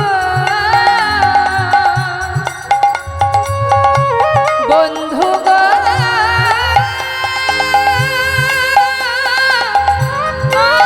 বন্ধু গো, দেখো যদি এক মুষ্টি দাও গো ভিক্ষা, ও বন্ধু তবে হবে গুরু পদে দীক্ষা। যদি এক মুষ্টি দাও গো ভিক্ষা, তবে হবে মন গুরু পদে দীক্ষা। যাই গো আমার বেলা বয়ে যায়, যাই গো আমার বেলা বয়ে যায়। ঘাটের মাঝে পারে ভাটাতে বসে ডাকছে আমার। ঘাটের মাঝি পার ঘাটাতে বসে ডাকছে আমার। এই ঘাটের মাঝে পার ঘাটাতে বসে ডাকছে আমার। ঘাটের মাঝি পার ঘাটাতে ডাকছে আমার। ঘাটের মাঝি পার ঘাটাতে বসে ডাকছে আমার। বসে ডাকছে, বসে ডাকছে। জগৎ শেঠ কোনো কথা না বলে এক মুষ্টি তন্ডুল মানে চাল লালার ঝোলাতে ভিক্ষা স্বরূপ দান করলো। আর যেই না পেয়েছে ভিক্ষা, আর কোনো দিকে না তাকিয়ে সেই ভিক্ষাটুকু বুকে জড়িয়ে ধরে, বাবাজি বাবাজি, এই দেখো, এই দেখো এনেছি আমি, এবার তো তুমি ভিক্ষা দাও। আমি ভিক্ষা করেছি, আমি পেরেছি বাবাজি, আমি ভিক্ষা করতে পেরেছি। বাবাজি বলছে, বেশ অবশ্যই আমি তোমাকে দীক্ষা দেব, কিন্তু তোমার পিছনে কে আসছে? আমার পিছনে? পিছন ফিরে তাকিয়ে দেখছে কি বাবা, আরো একজন পিছনে ছুটতে ছুটতে এসেছে। সে হলো জগৎ শেঠ। তার দিকে তাকিয়ে জিজ্ঞাসা করছে, লালা বন্ধু তুমি কেন এসেছো? জগৎ শেঠ বলে উঠলেন, লালা তুমি যখন আমার দ্বারে গিয়ে বললে যে তোমার জীবন বেলা বয়ে যায়, পার ঘাটার মাঝে পারে দাঁড়িয়ে আছে, তোমাকে এক মুষ্টি তন্ডুল দেবার পর আমি আর ঘরে ফিরতে পারলাম না। যেন মনে হলো তোমার যদি জীবন বেলা বয়ে যায়, আমার তো জীবন বেলা বয়ে যায়। তাই আমি আর ঘরে ফিরতে পারিনি। তোমাকে এক মুষ্টি তন্ডুল দেওয়া মাত্রই তুমি ছুটতে ছুটতে চললে, কোনো দিকে আর একবারও ফিরে চাইলে না। আমি আর ঘরে ফিরতে না পেরে তোমাকে স্মরণ করতে করতে তোমার পাঁচু পাঁচু চলে এসেছি বন্ধু। আমাকে একটিবার তোমার করে গ্রহণ করো। আমি সব ছেড়ে চলে এসেছি বন্ধু, সব ছেড়ে চলে এসেছি। বাবাজি, ও সেই বন্ধু যে কিনা সর্বস্ব ত্যাগ করে আমার পাছু পাছু এসেছে। এই সেই জগৎ সে, যার ঘর থেকে আমি ভিক্ষা করে এনেছি। একবার তুমি ওকে কৃপা করো বাবাজি। দুজনকে একসঙ্গে মন্ত্র দান করলেন মা। এতদিন মন্ত্র পাইনি, যেই না কৃষ্ণ মন্ত্রে দীক্ষিত হলো, গোবিন্দ দর্শন পাওয়ার বাসনা দ্বিগুণ বেড়ে গেল। দেখা দাও, দেখা দাও, দেখা দাও। লালাবাবু, জগৎ শেঠ দুই বন্ধু পথে পথে হা কৃষ্ণ কৃষ্ণ কৃষ্ণ বলে কাঁদে। দেখা দাও প্রভু, এতদিন মন্ত্র পাইনি, তুমি দেখা দাওনি, এবার তো তোমায় দেখা দিতে হবে। একবার কৃপা করো, একটিবার বলো কিভাবে ডাকবো তোমায়, কেমন করে ডাকলে তুমি আমায় সাড়া দেবে। পথে বসে কাঁদে, আমি কেমন করি ডাকিব প্রভু, তুমি বলে দাও একবার, বলে দাও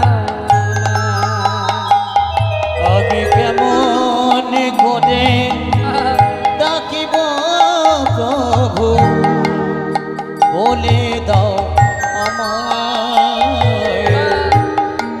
বলে দাও আমায়।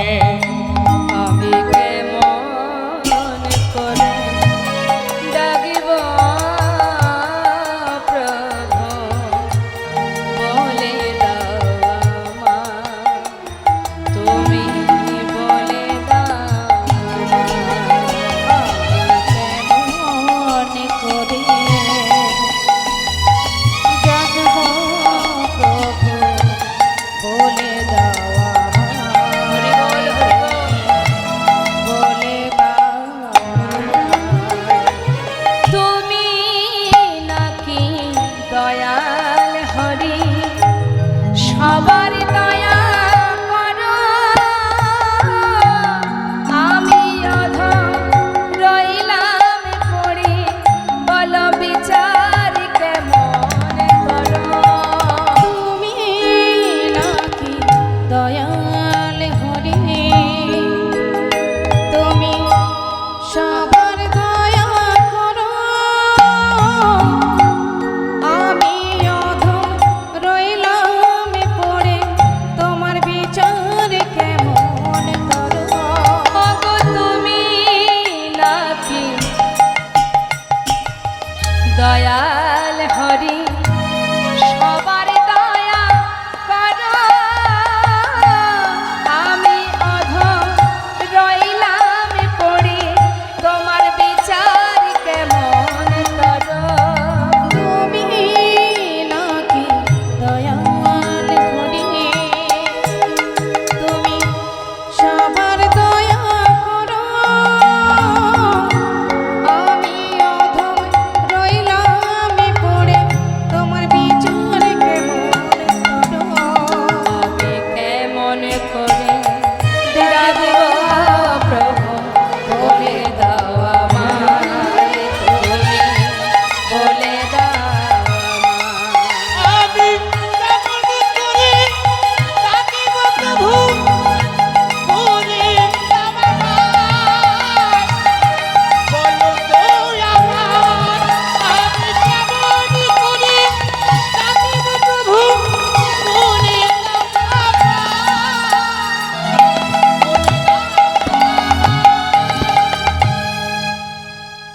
প্রতিজ্ঞা করলেন, তুমি যদি দেখা না দাও এ প্রাণ আর রাখবো না। দেখা দাও বলতে বলতে যাচ্ছে যমুনার ঘাটে প্রাণ বিসর্জন করবে। যখন যমুনায় প্রাণ ত্যাগ করতে যাচ্ছে, জগৎ শেঠ বললেন, বন্ধু মরতে যদি হয় আমাকেও সঙ্গে করে নাও, দুই বন্ধু একসঙ্গে যমুনায় প্রাণ ত্যাগ করব।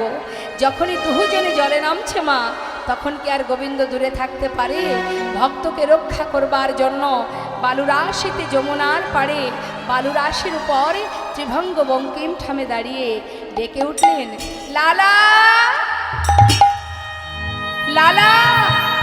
হে, একবার পিছন ফিরে চেয়ে দেখো। যেই বলেছে পিছন ফিরে চেয়ে দেখো, পিছন ফিরে চেয়ে দেখছে অনাদি আদি গোবিন্দ, বিশ্ব ব্রহ্মাণ্ডের মালিক, সর্বকারণের কারণ পূর্ণ ভগবান কৃষ্ণচন্দ্র ত্রিভঙ্গ বঙ্কিম ঠামে দাঁড়িয়ে যমুনার জল থেকে উঠে দুই বন্ধু একসঙ্গে প্রভুর চরণে জড়িয়ে ধরলেন। দয়াময়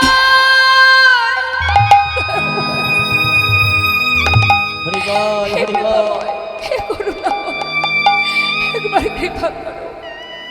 এতদিনে তোমার দেখা পেলাম প্রভু, এতদিনে তোমার দেখা পেলাম। এসো প্রভু এসো, তুমি শুধু আমার চোখের সামনে নয়, আমার হৃদয় মন্দিরে এসো। দুটি বাহু প্রসার করে ডাকছে প্রভুকে। হে প্রভু, একবার যুগল মূর্তি দর্শন করাও। তুমি একা কেন এসেছো? একবার যুগল হয়ে দাঁড়াও, হৃদয় মন্দিরে প্রবেশ করো প্রভু। মামা অন্তর মন্দিরে এসো এসো, মাধব কৃষ্ণ গোপাল এসো, মাধব কৃষ্ণ গোপাল। অন্তর মন্দিরে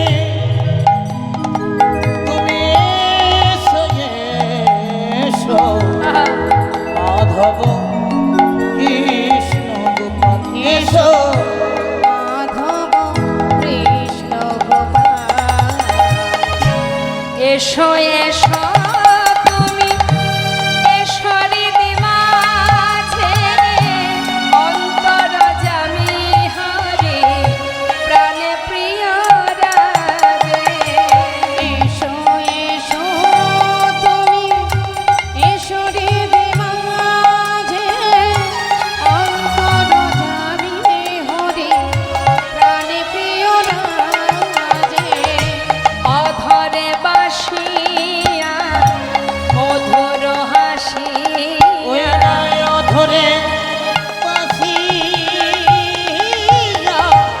মধুর হাসিয়া, অধরে বাসিয়া মধুর হাসিয়া, অধরে বাসিয়া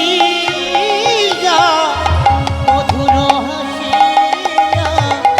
এসো এসো কৃষ্ণ গোপাল এসো, মাধব কৃষ্ণ গোপাল। হরি বল হরি বল হরি বল। এসো এসো, মাধব কৃষ্ণ গোপাল। হে রাধানাথ রাধানাথ রাধানাথ, হে গোবিন্দ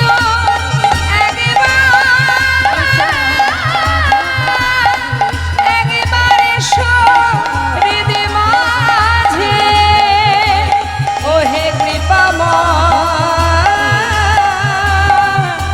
ও গো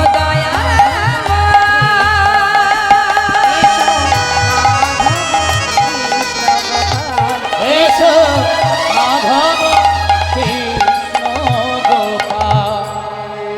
দর্শন করলাম আমরা ভক্ত ভগবানের মধুর মধুর এই লীলা।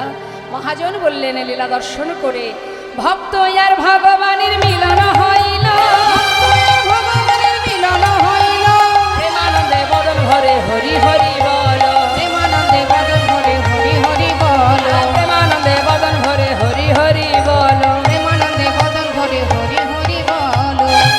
আমরা নিতাই গৌরে জয়ধ্বনি করব, তার আগে আমরা দুটো ভজন শ্রবণ করব। ভক্ত অনুরোধে আমরা দুটো ভজন শুনব। যারা আধেশ্বর 10টা হলে হবে না, এত কম? হ্যাঁ, আমরা শ্রবণ করব দুটো ভজন, সবাই মিলে এগুলো ধ্বনি হরিধ্বনি করবেন। চলুন যাই, আমরা একটা বৃন্দাবনের ভজন শুনি, আর একটা বৃন্দাবনে ব্রজ বলি, একটা হিন্দি ভজন, একটা বাংলা ভজন শুনবো, কেমন? জয় রাধেশ্বর।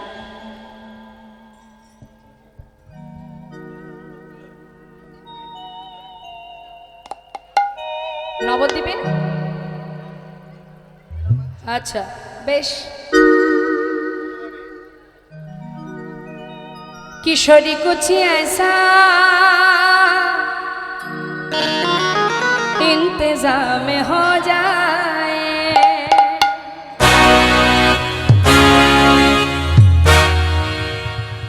किशोरी कुछ ऐसा, किशोरी कुछ ऐसा इंतजाम हो जाए, किशोरी कुछ ऐसा इंतजाम हो जाए, किशोरी कुछ ऐसा इंतजाम हो जाए, इंतजाम हो जाए, इंतजाम हो जाए, इंतजाम हो जाए, इंतजाम हो जाए, किशोरी को किशोरी कुछ ऐसा इंतजाम हो जाए, किशोरी कुछ ऐसा इंतजाम हो जाए।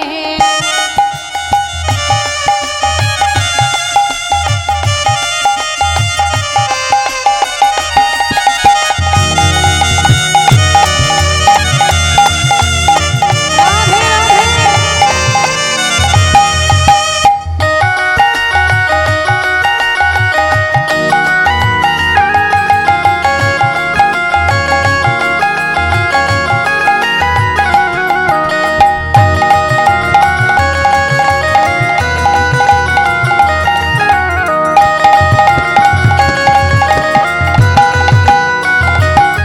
जब गिरते हुए मैंने तेरा नाम लिया है, जब गिरते हुए मैंने तेरा नाम लिया কি है। বলছেন না, কোনো বিপদে, কোনো পরিস্থিতিতে, কোনো সংকটে পড়ে কেউ যদি আশ্রয় তত্ত্ব রাধা নাম জপ করে, রাধারানী তার নিজের হাত দিয়ে সেই ভক্তের হাত ধরে বিপদ থেকে উদ্ধার করে দেয়। হরি বল, হরি বল।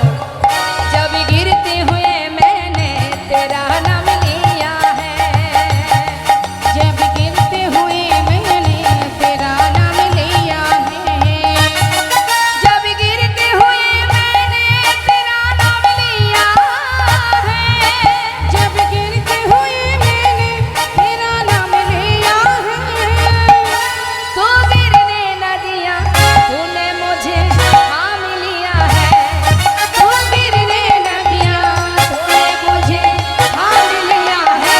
किशोरी कुछ ऐसा इंतजाम हो जाए, किशोरी कुछ ऐसा इंतजाम हो हाँ, जाए। उठाइए दोनों हाथ, बोलिए हाँ। जय राधे, जय राधे, राधे जय राधे, हाँ, जय राधे, हाँ, जय राधे, जय राधे, श्री राधे, श्री राधे, हाँ जय राधे, जय राधे, हाँ श्री राधे, श्री राधे, है जय राधे, जय राधे, राधे जय राधे, जय राधे जय राधे राधे जय राधे। किशोरी कुछ ऐसा इंतजाम हो जाए, किशोरी कुछ ऐसा इंतजाम हो जाए, इंतजाम हो जाए, इंतजाम हो जाए, इंतजाम हो जाए। जय राधे श्याम, जय राधे। আমরা বৃন্দাবনের ভজন শুনলাম, চলুন এবার আমরা একটা নবদ্বীপের ভজন শুনি। আমরা একটা বাংলা ভজন শুনবো। আমাদের ভগবান বাঙালি, আমার গৌর সুন্দর বাঙালি, আমরাও বাঙালি, এটা আমাদের অহংকার, এটা আমাদের গর্ব। তিনিও বাংলায় কথা বলেন, আমরাও বাংলায় কথা বলি। আমরাও বাঙালি মায়ের গর্ভে এসেছি, আমার গৌর হরি বাঙালি মায়ের গর্ভে এসেছেন, তাই না? তাই চলুন আমরা গর্ববোধ করে সবাই মিলে প্রাণ ভরে গাইব।